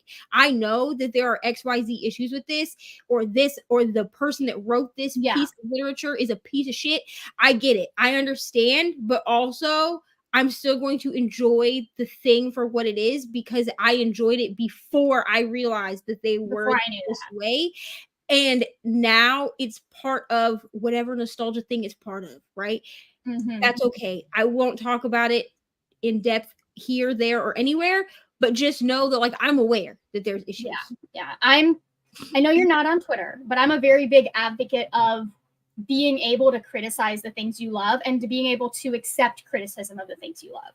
That doesn't mean that all criticism is valid, because like if you're going to try and tell me like I saw some reviews try and tell me that Percy Jackson is just a rehashing of that one series that we don't talk about no more. Yep. I'm going to vehemently disagree with you, because not only are you wrong, like not only is that offensive to an author that supports trans kids, but I can sit down and go plot for plot point how different it is. But I do think, like, I don't know where we got to this kind of idea that like we can't, like if we criticize something we love, or we can't have criticism. Like I don't think you have to listen to it all the time, but I do think you should consume some criticism of the things you love. And I think you should pay attention when people have issues with something you love. Like there are things that I don't read, not necessarily because something bothered me, but because I know what it says about what the author, like whether the author meant it or not. Yeah. Like there is a very popular series that at the very end, the only person of color in the story gets violently murdered in book 2 to further the plot point of the white main character. Yikes. And for me, that's like, do I care because I'm not under attack there, but I care because I have friends that have been like, that is a problematic thing. And so we need to be open to being willing to draw the line when other people ask us to draw the line too. And it's also okay. Like I do this all the time. It's also okay to seek out other people's opinions. Yes. And then if you feel like they are this happens to me a lot on YouTube, actually. It's why I only really watch like 3 creators, Rachel being one, and Natalie from Weird Club being another. I only like actively all the time watch the 2 of them and then one other creator whose name I can't remember right now, because they give, like, they take notes. You don't necessarily need to take notes, but they give like real reasons why they don't like something. Yeah. I have found a lot of people that make what would be considered negative content, right? Negative reviews, where the reason that they don't like something is like, to me, is a shallow reason to not like it. Mhm. They can't really give you an explanation as to why they don't like it. They just hated it. And so they made a 15-minute rant review about how much they hated this book. I don't feel like that's constructive either. And I will turn those off because I'm like, okay, but you're not actually, like, you're not giving me an actual reason. I've unfollowed people for that because, like, not necessarily because it was one of my favorite books. Like, I mean, that, like, yes, it hit a nerve in a couple of places where they would talk, but then I noticed that they were like a lot of when they would talk about something that they did, I realized I didn't trust their opinion. Right. Because, like, and that's fine. Like, their review style didn't work for me because I felt like they were looking down on people who liked that book for silly reasons. And I think that's the other thing is, like, you can dislike something without attacking other people who like it. And I think that's one of the things that I like about Rachel and Natalie both, is that they come out and they, like, Natalie will say before her honestly, all the dark romance that she, except Haunting Adeline, fuck that book, but all the dark romance that she has reviewed, it makes me want to go read it just to see if I would like it anyway.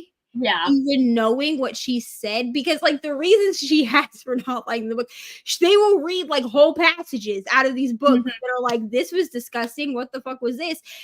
But I think because they come out and they say, like, I'm not judging you if you like this book, that's totally fine if you liked it, I didn't like it.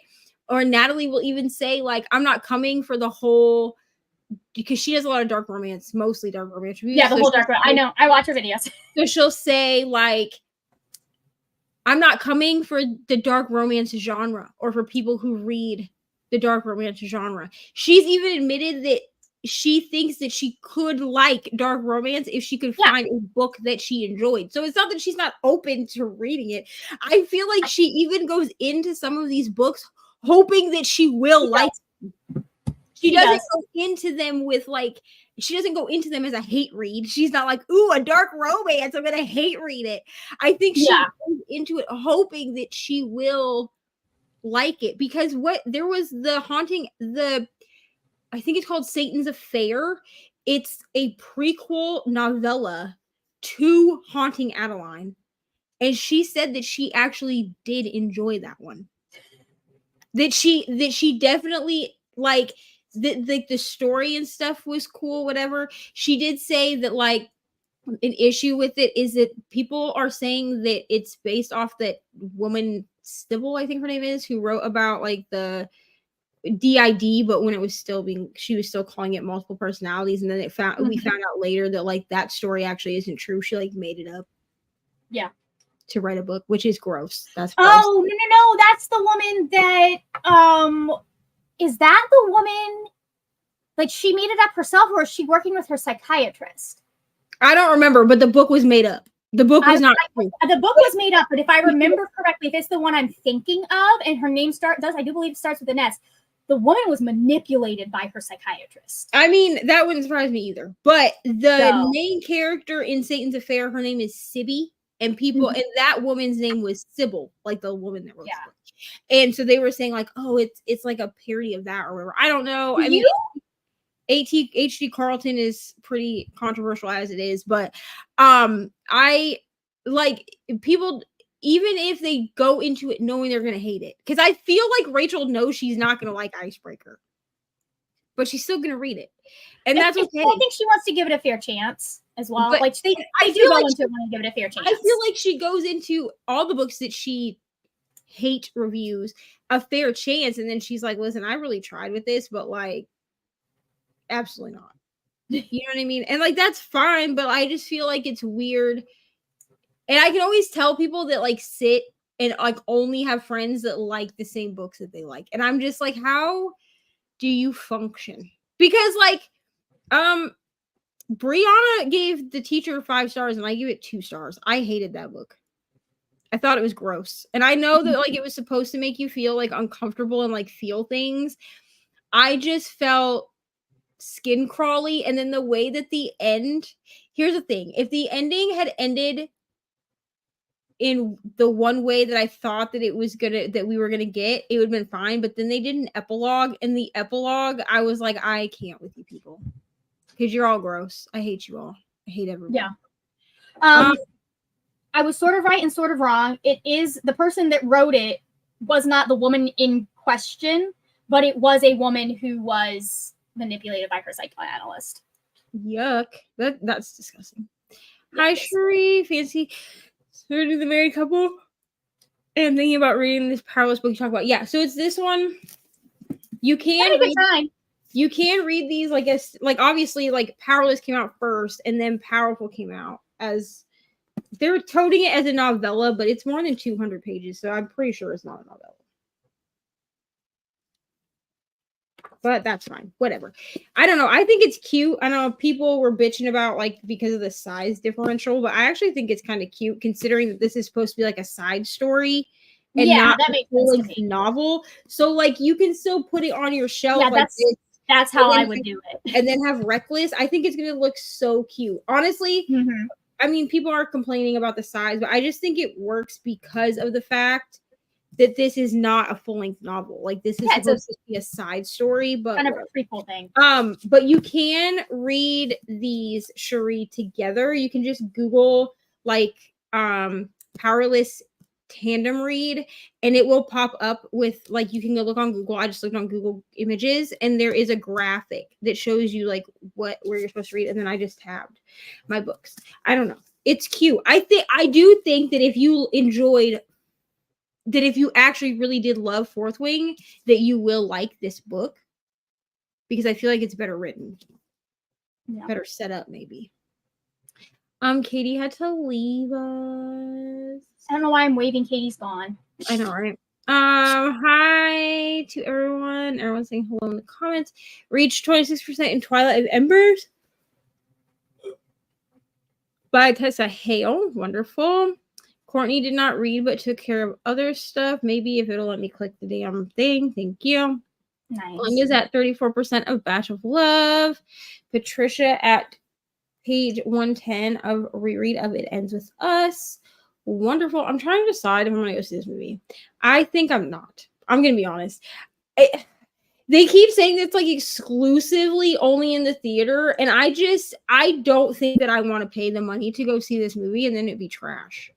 And I love Blake Lively, but I'm really skeptical because, to be honest with you, I've watched other Colleen Hoover adaptations and they're not great. And one of them, which was Confess, I actually specifically watched because it had, I don't remember what her name is, but she played Daphne in Switched at Birth.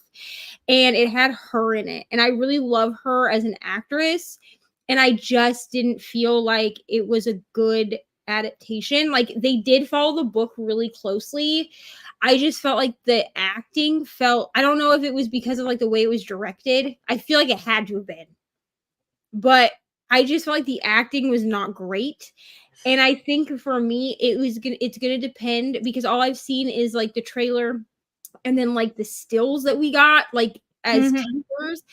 And I think it will depend on how they allowed Blake Lively to portray Lily in this movie. And I just don't think that I want to pay $20 to take the risk. Yeah, just wait till it comes out on streaming.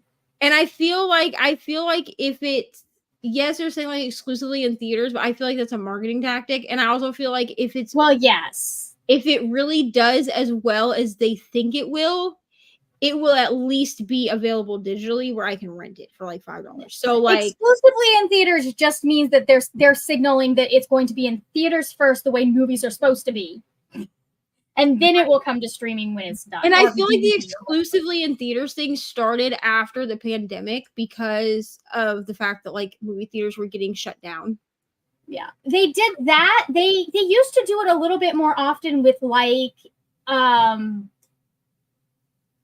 special versions of like Hayao Miyazaki films and stuff like that. Like I remember them doing like, hey, exclusive theatrical events of this stuff. Yeah, but it became more prominent after the pandemic, I think. So like that's like fine. I'll just wait until I can stream it, and then I'll probably watch it just to experience it. You know what I'm saying? But like I'm not gonna pay. Plus, I'd have to pay like $40 to go see it because I'd also have to like drag Ryan with me, and I don't think he's gonna enjoy this movie. I feel like there is a chance with Blake Lively at the helm for her to make some changes that actually turn it into what Colleen Hoover wanted it to be. That's what I'm hoping for. I feel like and also I can't remember his name. What is his name?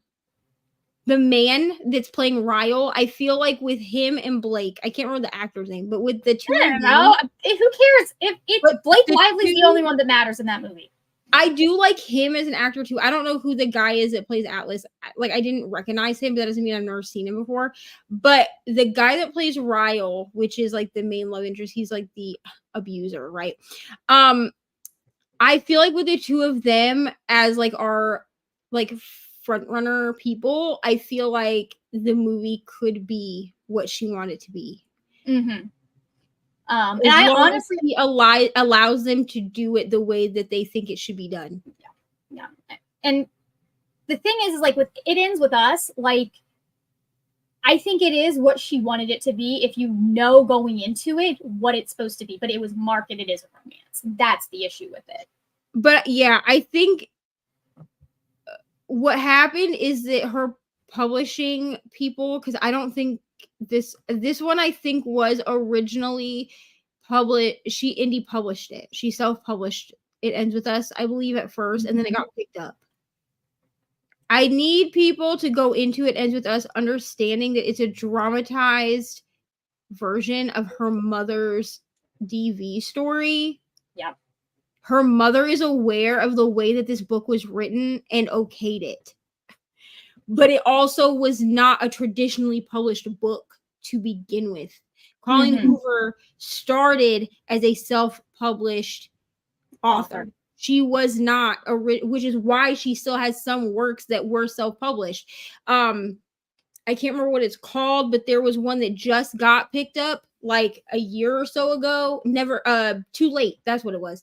Too Late was like a Wattpad thing that she did as a project. It was like a side project that she never intended to be published, but people that were her fans were reading it on Wattpad because she had a big gap between books when she was being traditionally published and works were being traditionally published and picked up. There was a big gap in her collection of books, and because of that, people were asking her like, are you working on any projects, whatever.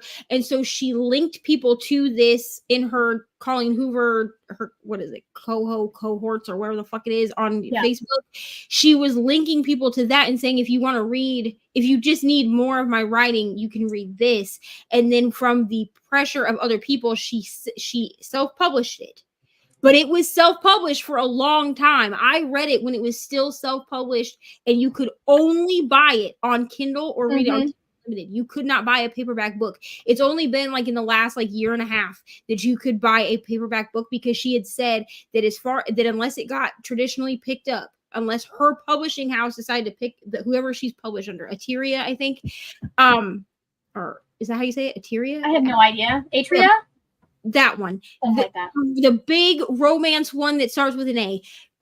She had said that unless they were going to pick it up, which at first they said no, for years they said no because of how dark it is. Like it's very dark. They said no, but then they decided to pick it up. So now you can buy it in paperback form. But originally she had no intention of that ever seeing the light of day outside of a digital production. And potentially that's where it should. Some things can stay on Wattpad. Like you don't have to have everything picked up by TradPub just because you wrote it, in my opinion. I'm going to be absolutely honest with you. I wish that I had... Actually, I'm glad that I didn't read Too Late first. Yeah. Because if I'd read Too Late first. It's kind of like Layla. Layla was also like a one-off one for her. I know a lot of people don't like that one. I enjoyed it. It's a paranormal romance. It's a paranormal book. Too Late, if I had read Too Late first, I would have thought she was a dark romance writer because it's a dark romance. Yeah. And it's really, in my opinion, it's one of her best works. Interesting. But I think it's because she actually, instead of marketing it as a like traditional contemporary kind of romance, she marketed that book as a dark romance. She said, this is a completely different from anything I've written. It's very dark. It's a dark romance. And I think if she'd stayed there, she would be a better writer. Yeah. I think that traditionally she could be a dark romance writer and she would do fine.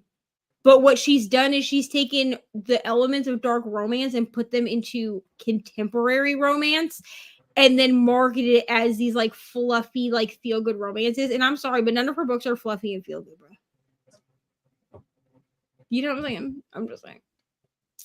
Worked out discussion questions for the 7 hours I'm posting discussions for on Goodreads, set up some of the scheduled hour-long extras on the Dewey Goodreads, and made coffee. Wonderful. Oh, nice. Coffee.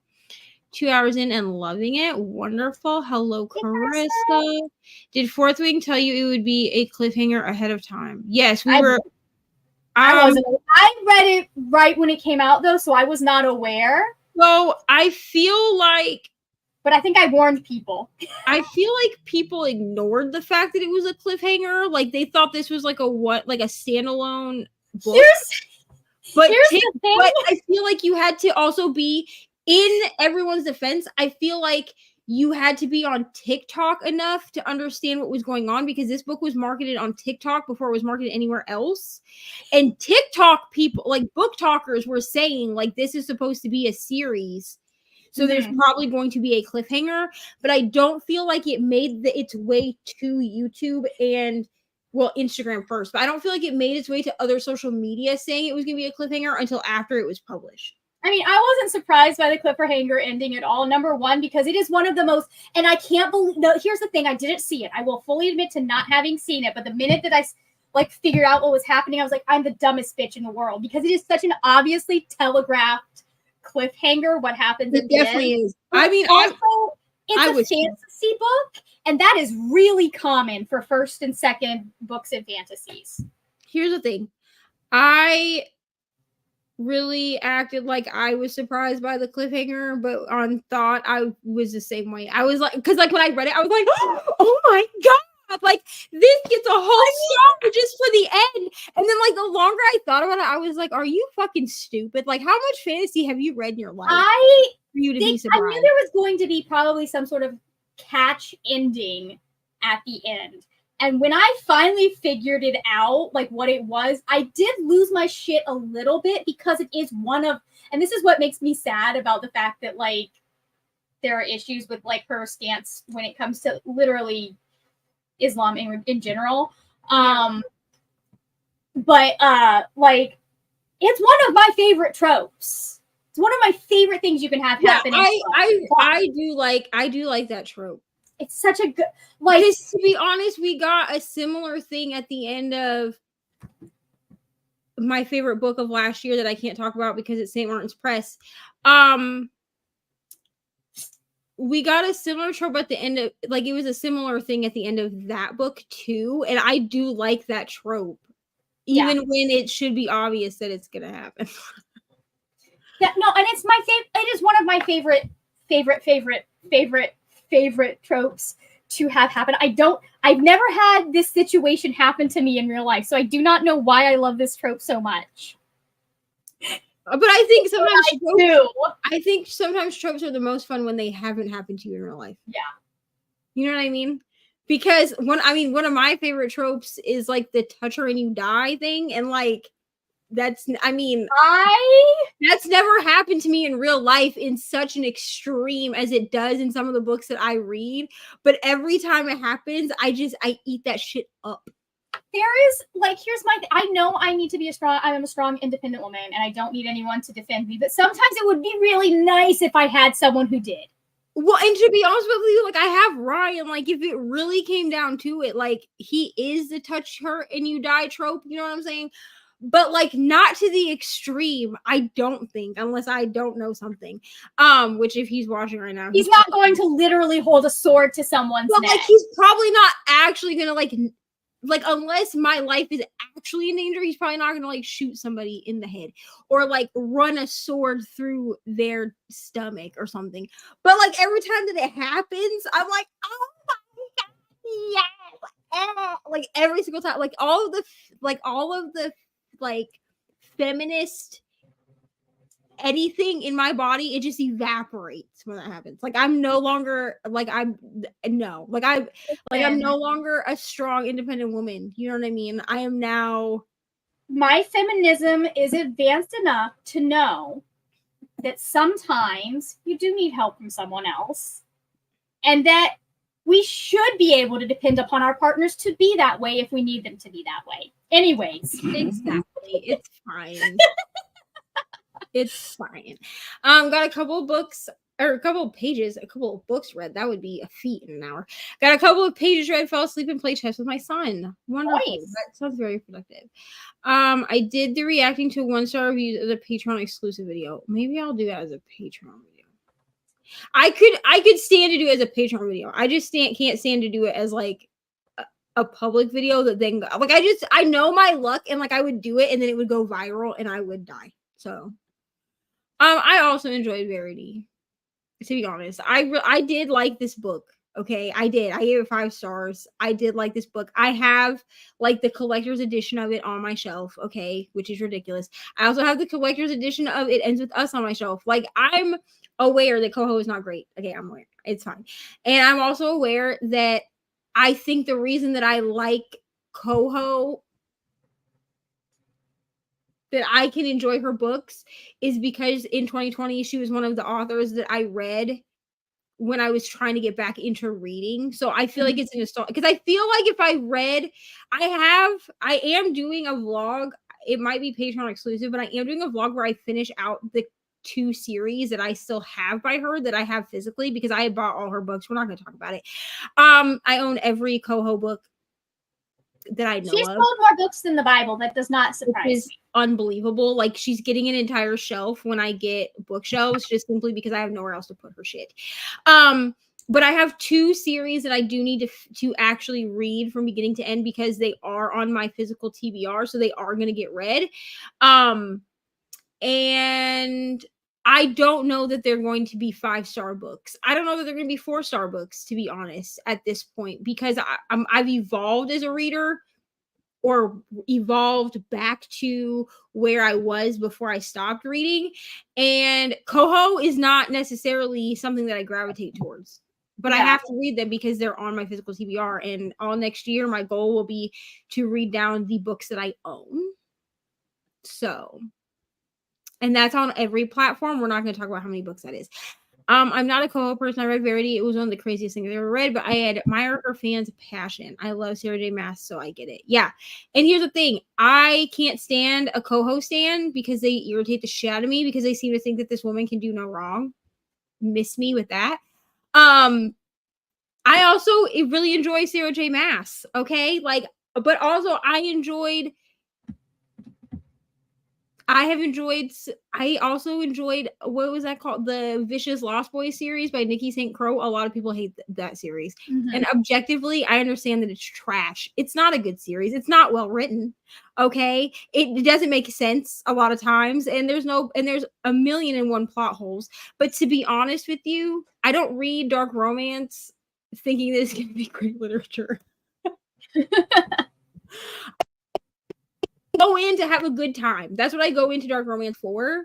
And so I feel like my rating scale for dark romance is different than for like actual books that I think are written well. It really doesn't it makes no, the only similarity is that they both have dark hair and green eyes. And they're the chosen ones. I never understood the correlation between Percy Jackson and the boy with the lightning scar. I never quite got that. Because, like, Percy Jackson is it Greek mythology? He is Greek mythology. And the only things that are similar between them are things that are similar in every single chosen one story, because Joanne did not invent that trope. She did not invent that story type. Right, because the boy with the lightning scar was not the first chosen one trope, bro. Y'all didn't read the Lord of the Rings, apparently? No, the chosen one trope has been around as long as there have been stories. Like when you get into some of the literature, like that's what I'm saying. Like we even have like a chosen ones trope, I guess, in the Chronicles of Narnia. There's more than one of them. The chosen, the Ramayana. The Ramayana is a chosen one story. So I just feel like it's weird to be like, oh, this is. I know, and I don't. What a weird fucking thing to say, bro. I like dark romance if really dark. Don't need no cheesy shit like doesn't hurt. I mean, my thing is it also depends on how it's written. Because in my opinion, all dark romance is cheesy. Period. End of discussion. Like every dark romance, no matter how dark it is, every dark romance I've ever read it has what would be considered cheesy elements to it. Well, it can be the darkest shit you ever. Yeah, it can be the darkest shit you ever read, and it's still a cringy ass experience. Being in love is cringy. If there is romance in the title, there are going to be cheesy moments. There just are. Exactly. I mean, okay, so part of this is because I have read books that I don't think that I would have enjoyed because they were recommended to me, or because someone said, like, I know you might not like this, but I think you should read it anyway. In fact, we have been doing this with the Can We Trust vlogs that have been going up. That Brianna and Nicole and Brooklyn and all of us have been doing. There were books in there that a good one is the Book of Longings. That has been on my TBR since it came out in 2020. I bought that book when it came out in 2020 because it was Jesus. It's like a retelling of the story of Jesus if Jesus was married. I didn't like that book. I gave it 2 stars. Nicole liked it. I knew going into this book that I may not like it. I knew because it's also historical fiction. Mm-hmm. And I'm not a historical fiction reader. I actually tried reading, what is that book called? It's not The Night Circus, it's the other one by Aaron Morgenstern. I've tried reading that book 3 different times, and I actually have it on hold at the library again because I'm convinced that if I can get past the lyricalness of this fucking book, I could like this book. Because the concept of it is a concept that I would enjoy. It's just that Aaron Morgenstern writes extremely lyrically and like beautiful and all that. You gotta be in the mood for that sometimes. But it's fucking flowery, and I'm not a flowery reader. But there have been plenty of books that are like this where I went into it saying I don't know that I will like this or I may not like this at all. Gave it a chance and loved it. Yeah. My response would be like that's why. But also I feel like you can't necessarily know that you're not going to like a book if you haven't tried it. Because honestly, I don't even know until the very end. Yeah, because I tried Addie LaRue. I DNF'd that book 3 times before I finally said, okay, this is not a book for me. Brianna was that way with Ninth House. Took her, 3 or 4 tries. But no, my thing is, so there's a difference between a reader and a reviewer. Because as a reviewer, it is a skill, and it is something that you do have to do sometimes, is go into books that you don't know that you're going to like or that you may not like to be able to review it, because we do need negative reviews of books. And then the other thing that you see a lot of the time is people going into books that they do know they're not going to like or know that they are going to find problematic because all they see, and a good person to watch this set is Marinez from My Name is Marinez.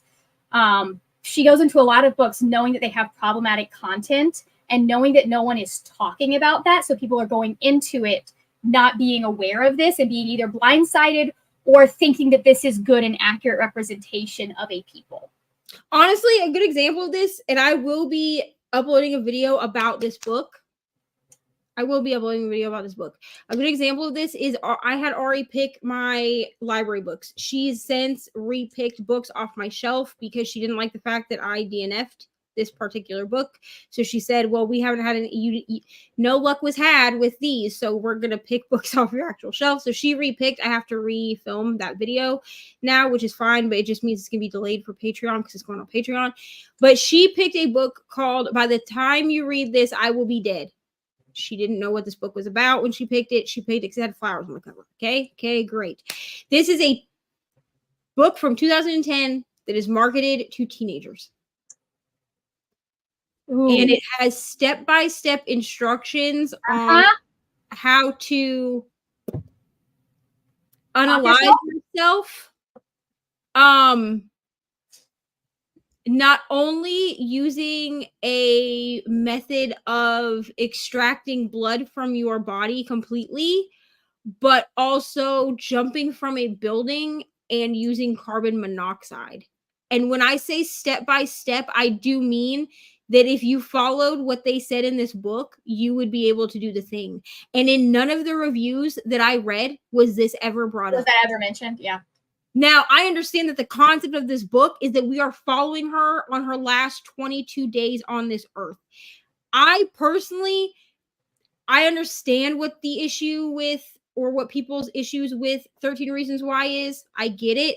But I personally think that this book is worse. And I actually liked 13 Reasons Why for the fact that I felt like was trash, but I did. Not only did the book and the show, with the way that it was produced by Selena Gomez, actually open up the potential for a discussion between parents and their children. This book did not do that. This book did not do that. And it gave step-by-step instructions on how to do the shit. Absolutely the fuck not. So I will be talking about that because I went into this book like, okay, this concept seems similar to me.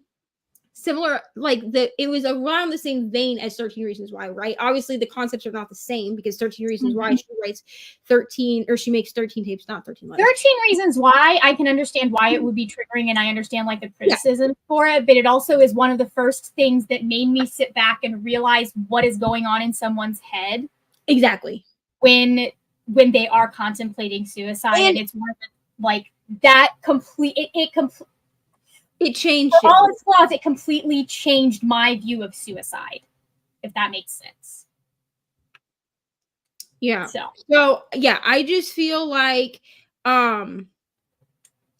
I felt like with 13 Reasons Why, at least there was a way to open up a discussion and have a discussion before the end was coming.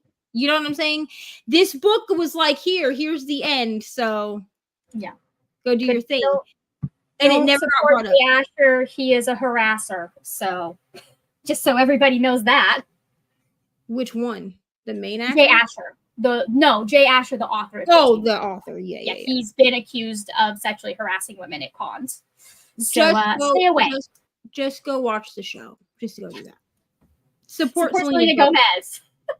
Honestly, the only reason I watched the show was because of Selena Gomez, because I knew that about Jay Asher by the time the show came out.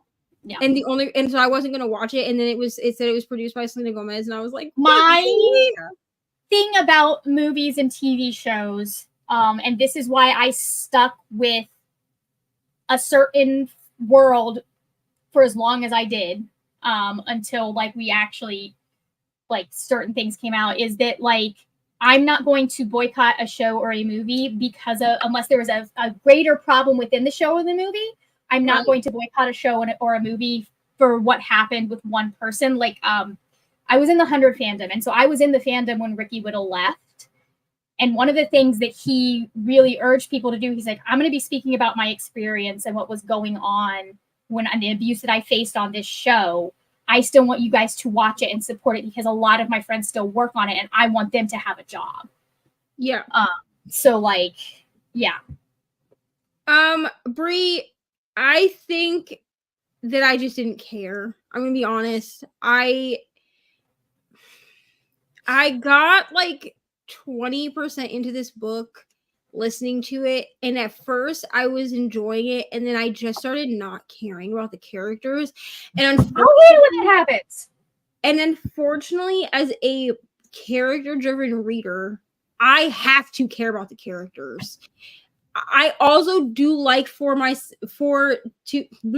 also do like to enjoy the plot. Clearly, I can't fucking speak. I do also like to be able to enjoy the plot, but I think that for me, like once I don't enjoy characters anymore, I also just don't care about anything else. And so because I started to not care about, especially like our main character, I just didn't really care about her that much after about 20%. I started just like not listening anymore. Oh dear. And it really took me like actually having to sit down and like diamond paint. Like I had to sit down and like play a game, or not play a game, diamond paint on my diamond painting in order to actually turn my brain off enough to listen to the book. Because if I was doing something else, then I was concentrating on that and I was like missing things. But I think that someone would like this book. Like if you like historical fiction or you like theology at all, like I think it would be enjoyable for you. It's just that unfortunately, like I didn't care about the characters, and so it lost it for me. There That's are why a lot of times I'll give a book 5 stars because I love the characters, even if the plot was not plotted. I can forgive bad plot before I can forgive not caring about the characters. I'm a terrible person. I read 13 Years Ago when I was 14 in a dark place. I felt so understood. Yeah. Honestly, I watched the show as a full-ass grown adult. Like, Ari was like, actually, I think I was pregnant with Ari when the first season of the show came out. And I made my biological dad watch it with me because it was pretty triggering for me. But I have since watched it. I guess you could call it a comfort show for me. I don't know. That it's a comfort show in the same way as Grey's Anatomy. You know what I'm saying? Comfort shows do not have to have a reason why they comfort you. They make a part of you feel safe, whether it's because of when you watched it or something in the content. I just feel like that show is a good show. Like when Ari is older, I'll probably have her watch it if it's still streaming or whatever, just to open the discussion. So that she feels like she can come to me. I mean, I'm not going to let her watch it at 7 years old. I feel like that's a little ridiculous. But the reviewers seemed like they were about high school age, and they were all, I love this book. I relate to this book. I recommend this book. Yeah. And even the ones that I was reading where it was clearly like adults, they were just like, oh, I gave it 2 stars because we didn't really know if she died at the end or not. Did we read the same book? Did we read the same book? Like, it is supposed to be, I did skip to the end, and it is supposed to be, like, a pretty ambiguous ending. It's like, you're not really supposed to know if she died or not. Like, it's supposed to be, like, a conclusion for yourself. But my issue was that I got, like, 6 chapters in, and after the 3rd time that we had a step-by-step guide on how to just delete ourselves from the world, I was like, I'm done with this. I can't read this. Like, I read what the one about extracting blood from your body out loud to Nicole backstage of StreamYard, and Ryan was sitting at the end of the bed, and even he looked at me and was like, what the fuck are you reading? And I was like, some library book in the Taken section. Unbelievable. No, there's another one, not similar, but there is a book by Ellen Hawkins that I know about because of Rachel. That, like, is it the best representation? No, not great. But even the person that, like, she consulted to see if it was good was like, but this is what we had. It's probably one of the books that's in, like, that Crank series. It's the first one, I think. Identical is the name of the book. Yeah. I actually do enjoy that series, but that's a nostalgia thing, and I'm aware. Like, that was like the first series, because if I remember correctly, they're written in verse, and it was like the first series that I read that was like written in verse, and they all are about like addiction and shit. I know I want to read the series that she has about addiction, because I know it's based on experiences with her daughter. Yes, yeah.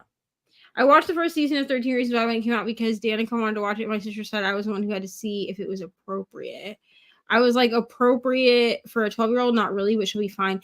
I think that the way that Selena Gomez had this produced and done was and she said in interviews too, that she wanted it to be portrayed in such a way that parents could watch it with their kids.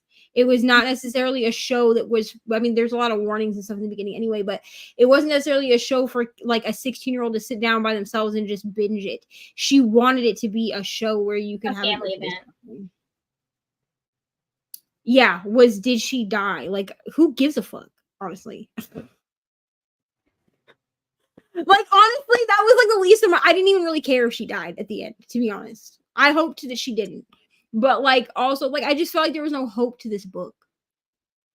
You know? Like if you're giving me a step-by-step guide on how to self-delete, I just feel like there's no hope for your book, bro. Like, write a better book. Apparently the author has passed away now, which is very sad, but also write a better book. I mean, you can't now because like you're beyond, but she wrote multiple books. And like I was trying to find the audio for it because I was just gonna do the audio, but apparently it's a an Audible exclusive audiobook. And I was not wasting a credit for that book. Okay, so we have an hour. So I'm gonna do 45 minutes and then we can have 15 minutes to talk before we have to Jess. I think that's what we're gonna do. Maybe if I can figure out what the hell I'm doing. What am I doing? Here we go. Nope. Where is the timer, bro? Oh, here we go. Got it. Okay, so we're gonna do 45 minutes, and that'll give us 15 minutes to talk. Are you raising your hand, or is your hand just okay? All right, so we'll see everybody in 45 minutes.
Hello.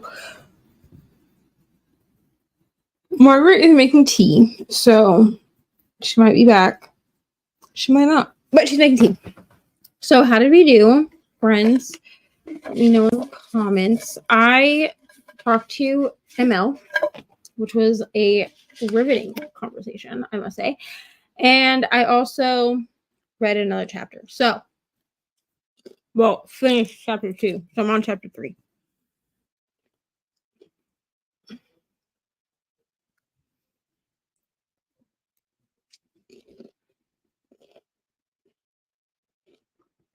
Courtney left us to go cook. I'm waiting for the man to get home so we can go get dinner. I guess so. Probably in Jess's first sprint. Also, there's a playlist if you want to be able to directly go to Jess's sprint. That was the last sprint on this channel for 24-hour sprints. But we will be going to Jess over at the Hex Library. If you're not subscribed to her, go subscribe. Everyone's linked down below in the description box. But we're going to be going over there. So if you want to use the playlist, you can. I'm trying to think. Yeah, but we're gonna be moving from one channel to the next for 24 hours. So until 2 p.m. Central, 3 p.m. Eastern tomorrow. And yeah, that's what we're doing. But I don't have 1,000 subscribers, so I can't just like magically teleport you there. You know what I mean? So, Rude. once we get It's so rude of you two. If y'all want to like subscribe, you know what I mean? Then I can get to 1,000 subscribers, and I can do the magical teleportation thing, which is so fun. So how did you do, Margaret? I know you made tea. I did. I read some number of pages, but I cannot find the book, so I can't tell you how many. But I finished chapter 6, and this man, he just purchased the apartment across the hall from this woman so he can spy on her and try and figure out why her family left. And I'm pretty sure she doesn't know. And it is very funny. I don't know why this is still on my head. Wow. So, anyways, that's one way to do an investigation, I guess. It is, and it's very funny. He's so out of touch because he's royal. I'm like, God. Anyways, it's funny though. I'm having an like I was howling by the first page. So like the first page had the sentence. They say patience is a virtue, and I consider myself very virtuous, and I just cackled. I mean, y'all read what I read last night that made me laugh, and that was at like 2:00 this morning while I was just like laying in the bed, and I was like, "Oh, I'll just read some Talia Hibbert," and then that line was in there. I could not help it, dude. I died with laughter because she wasn't wrong. You know what I mean? Got an assignment done for school. No reading this time. Well, it's still very productive. Got stuck in the void of YouTube. Honestly, that can also be productive. Hello, Nikki. Yes, ML was sending me voice messages and photos about her future second spouse. ML and Ollie are living in a sense of delusion that I aspire to live in, to be honest with you. I'm praying that this becomes like a sapphic polyamorous sports romance, to be honest. So it's the greatest thing of my life.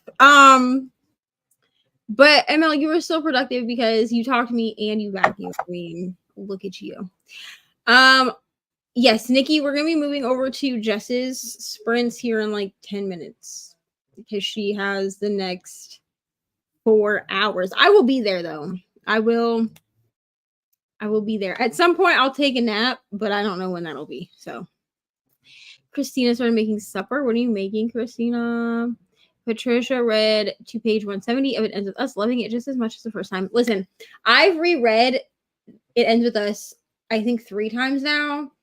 And I also love it more every time I read it. But I also am aware why people hate this. Like, I am so aware of why people. Honestly, I think the only reason that I like it, if I'm going to be honest, usually books like this would irritate me because of the problematic things that are in it. And I'm not talking about the DV, I'm talking about other problematic things. But I think because I relate to Lily, like the way that Lily's story is written, I relate to it. And so it's a character thing for me. I was just saying this earlier that I have to love and care about characters in order to care about a book. And sometimes if I care enough about the characters, I don't really give a shit about the rest of the book. You know?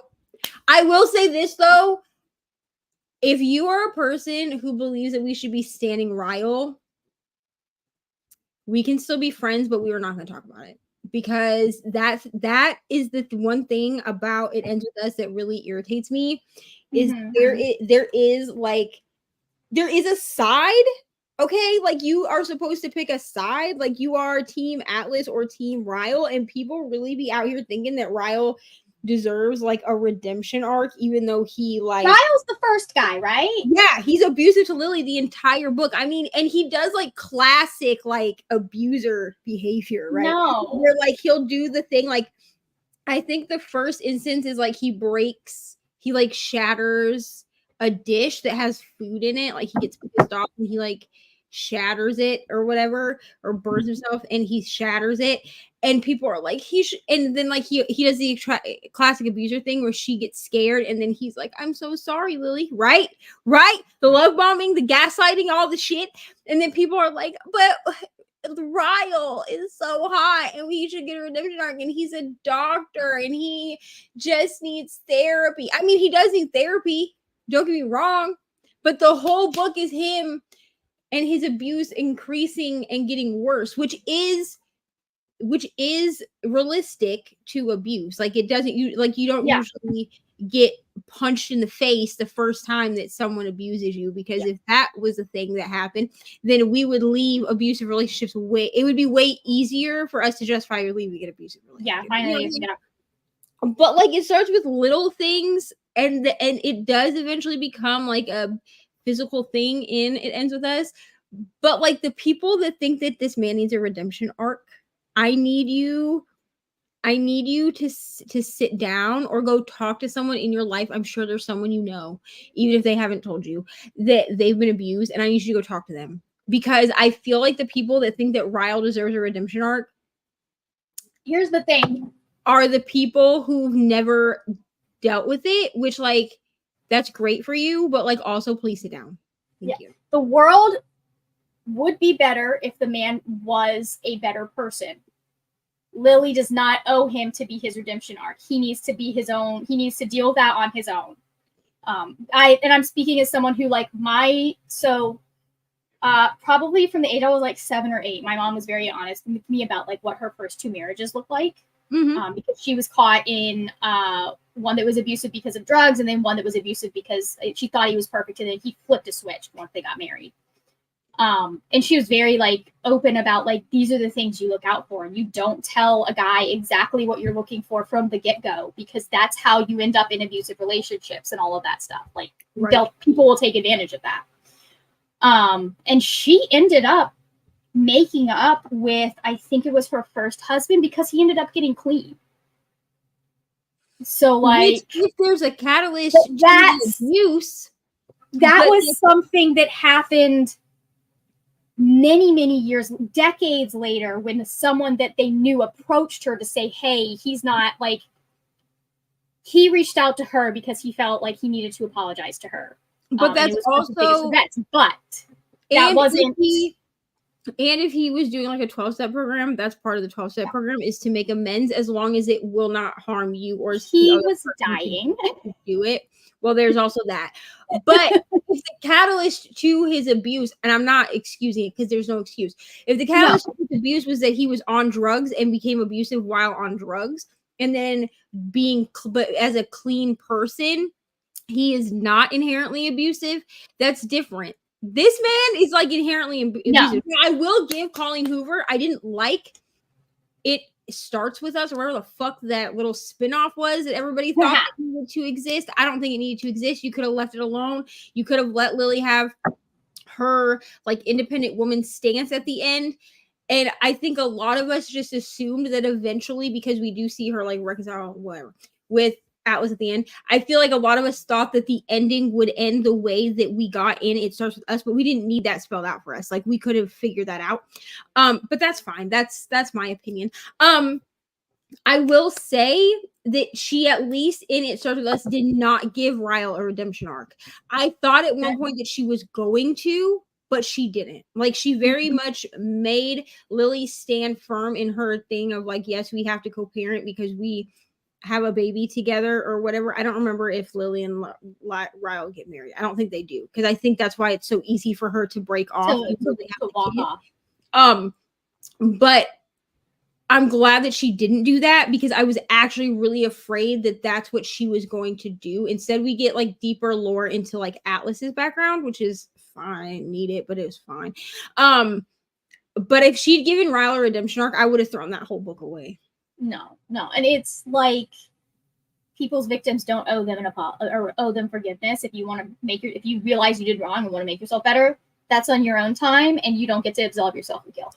Right, but it's not like my responsibility as your abuse victim to be like, okay, you can come back now. Yeah, no, you can get better, and you can do better, but like do it over there. Yeah, you have to live with the consequences of your actions, and sometimes that on any level, sometimes that means that the people you hurt are not going to let you back into their life, and they're entitled to do that, right? Right. So yeah, I am glad though that she didn't give him a redemption arc. There's no way to write Ryle out of the story because of how it ends. Mm-hmm. Because listen, I don't feel like anyone on this channel that hasn't already read this book is gonna read it. So I'll just spoil it for you. Spoiler at the end, like by the end, him and Lily have a baby. Okay. So there's no way, because again, this book is based off of. Are you okay? It was hot. Yeah, I'm fine. I just read a DM that was really funny. Because I will say, because again, this is based off of Colleen Hoover's mother's story. This is, she sat down, and don't read the interview. There is an interview at the end of this book. In every copy of this book, there's an interview at the end, I believe, in every copy. I know in the collector's edition there is. I'm sure you can find it online. But there is a interview she does with her mom. But if you read the interview before you read the book, you will spoil the entire book for yourself. So, like, don't do that. But, like, if you read the interview with her mom. I love that you said that after spoiling. After I spoiled it, it's fine. But the whole thing is, like, there's no way to write Ryle out of the story once he's in it because of how it ends. But also, he doesn't, like, it's not Lily's responsibility to give him a redemption, you know? I ate dinner and showered and now sitting to read more of the Throne of Glass tandem read. Yes, I want to. I need to get to this. I need to read Queen of Shadows. That's the book that I'm on now. But the other two people that I'm buddy reading this with haven't started it yet. So, and I guess I'm reading Gothic Hana next month too. So I'm reading that with Rainey. I told her I would read it physically because I have the physical book. Mm-hmm. But that does not mean you got on it at some point, and I don't know why I want to put myself through this because I have a feeling I'm going to feel like Rachel does, but I feel like I should. Rainey and I think are kind of reading this with the expectation that it's not good because like there's even like typos and stuff, which is why I told Rainey that I would go ahead and read Gothic Hana physically because I feel like you can fix that easier in an ebook than you can. You know what I mean? So I'm gonna read it. Or in an audiobook. Yeah, because I do have the physical book sitting over there. Ryan bought it for me. And it has really pretty like purple edges. That's about all I can say for it because the cover's AI art and I don't love that. Nope. I don't know, Patricia. I don't know. There are people that are. There are some weird women out there that are probably the same people. I'm not trying to be rude, but like probably the same people that think that they want to marry Chris Watts. So it's fine. I read the interview with her mom in the author's note and Sod was like, you know what? This is just my parents' marriage. I don't need to read this.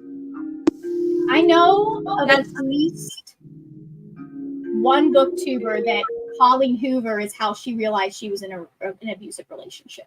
And So here's like my they're thing. out there doing some good. If it's helping somebody or it's like me, like I read it and I like felt seen reading it, you know what I mean? It's fine. Like it doesn't have to be the greatest piece of literature ever. Okay, friends, we are going to leave you here and go over to Jess's channel. So we're gonna end this here and run over to Jess's channel to continue. Let's not hit leave studio before I end the stream. That would be embarrassing. I try to do that every time. So bad. I do too, and then I call myself out on it every time. So like you will always know that that's what I'm trying to do because I always call myself out on it. All right, so we will see you over on Jess's channel in a few minutes. Goodbye. Bye.